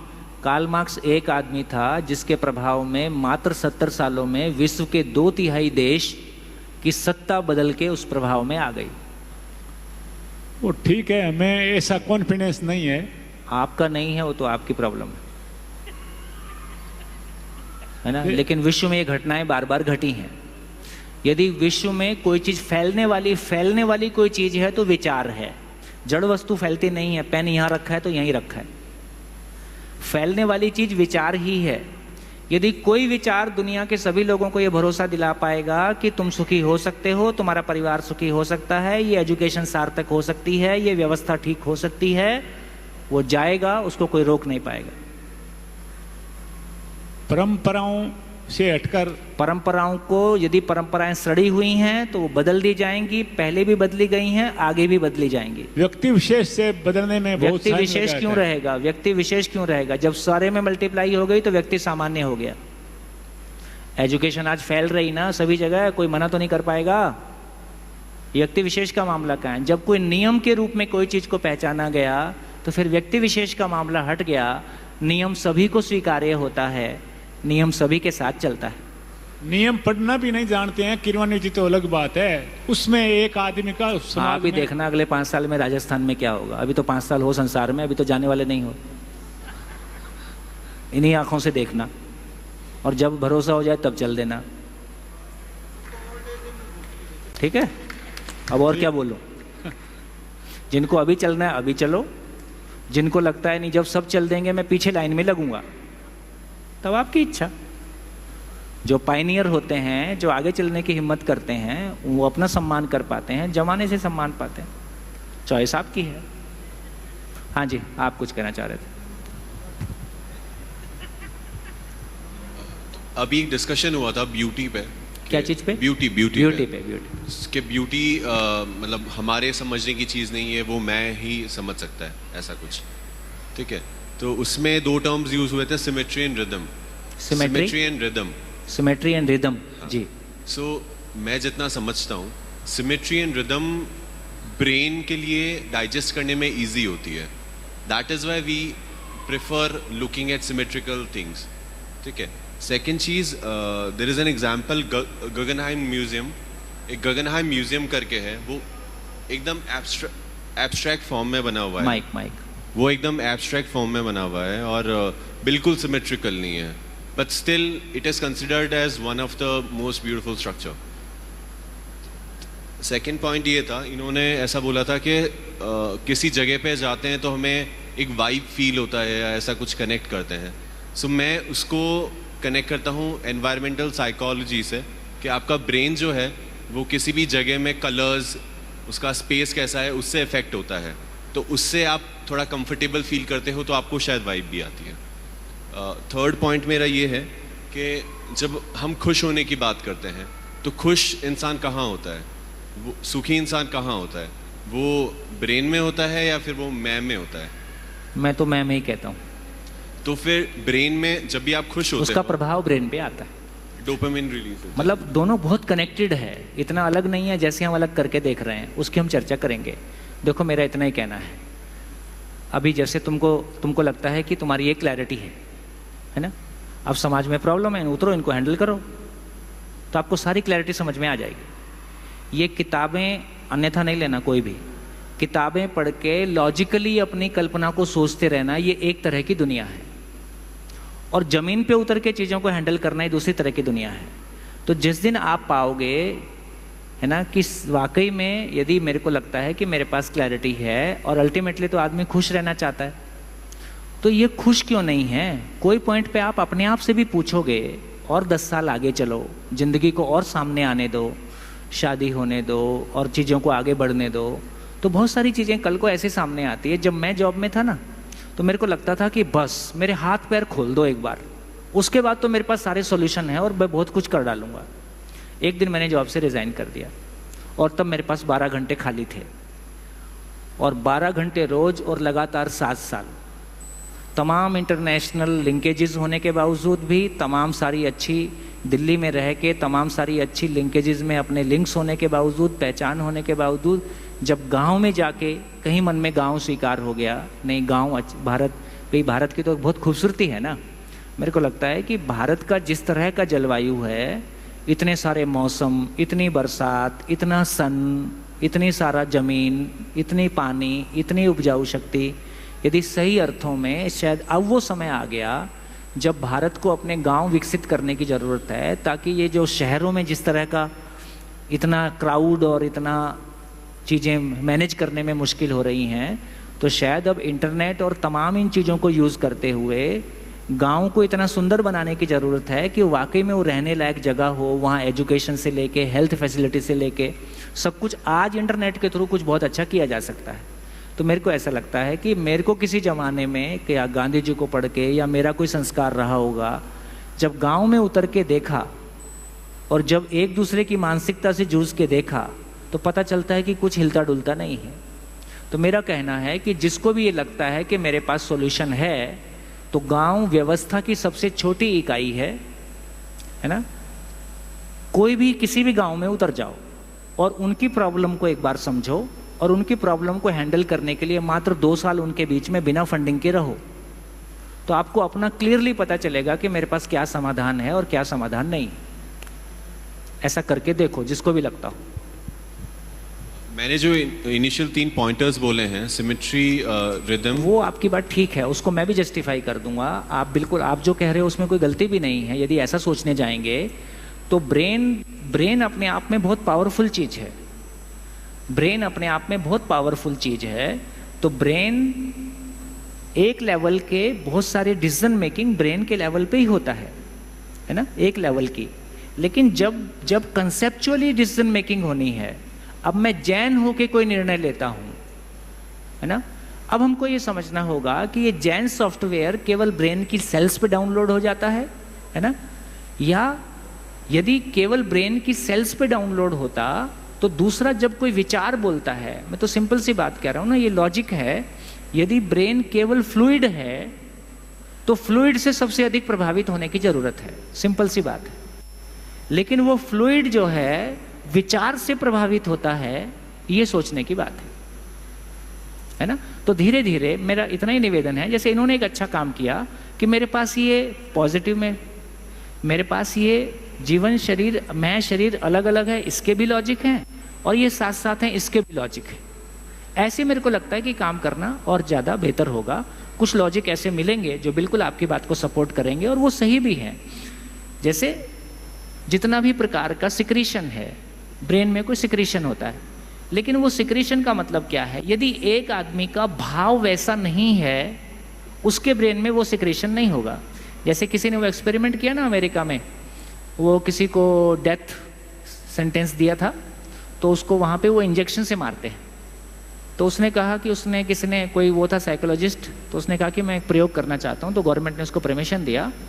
तो उसने उसको 2 सांप दिखाया कि तुमको मैं सांप से कटाऊंगा और तुमको ऐसे डेथ दिया जाएगा।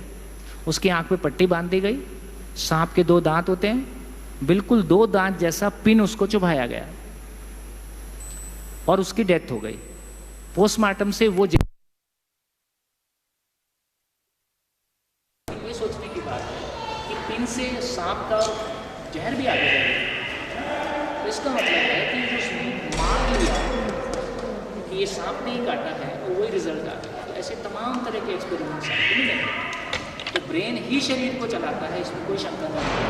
लेकिन इन्हीं चीज़ों में ब्रेन को कोई दूसरी चीज़ भी चलाती है, उसको कोई और जो रिवोल्यूशन है, एक मानव वही है जो इंद्रियों से कंट्रोल है और वही मानव कोई समय पे आके इंद्रियां उसको टच नहीं करती।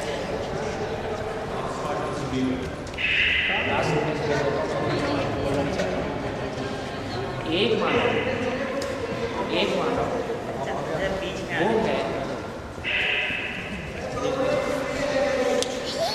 एक मानव वो है जो केवल और केवल इंद्रियों से प्रभावित है, उसकी दुनिया केवल इंद्रिय है।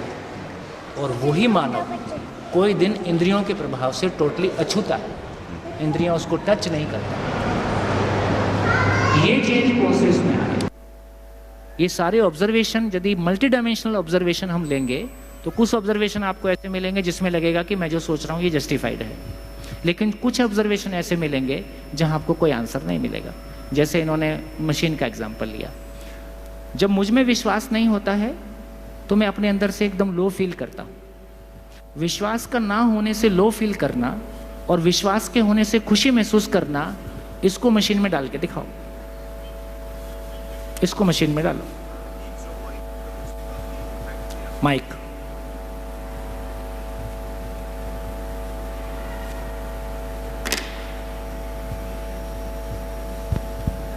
एक जो सपोर्टिव पॉइंट आपका मुझे काफ़ी इम्पैक्ट किया वो था कि जब एक ही फैमिली के 2 बच्चे इतने डिफरेंट निकल सकते हैं, वो काफ़ी बहुत सारा मिलेगा। केवल इतना ही है कि खुला करके चलिए। सच्चाई जो है वो रहेगी, ना मेरे बोलने से बदलेगी ना आपके बोलने से बदलेगी। बस खुला रह के चलिए कि अपने को ना साइंस के ढंग से सोचना है, ना हमको धर्म अध्यात्म के ढंग से सोचना है। हमको बिल्कुल लॉजिकल प्रैक्टिसेबल ग्राउंड्स पे बात करनी है, क्योंकि जीना हमको है। धन्यवाद, नमस्कार, फिर मिलेंगे ब्रेक।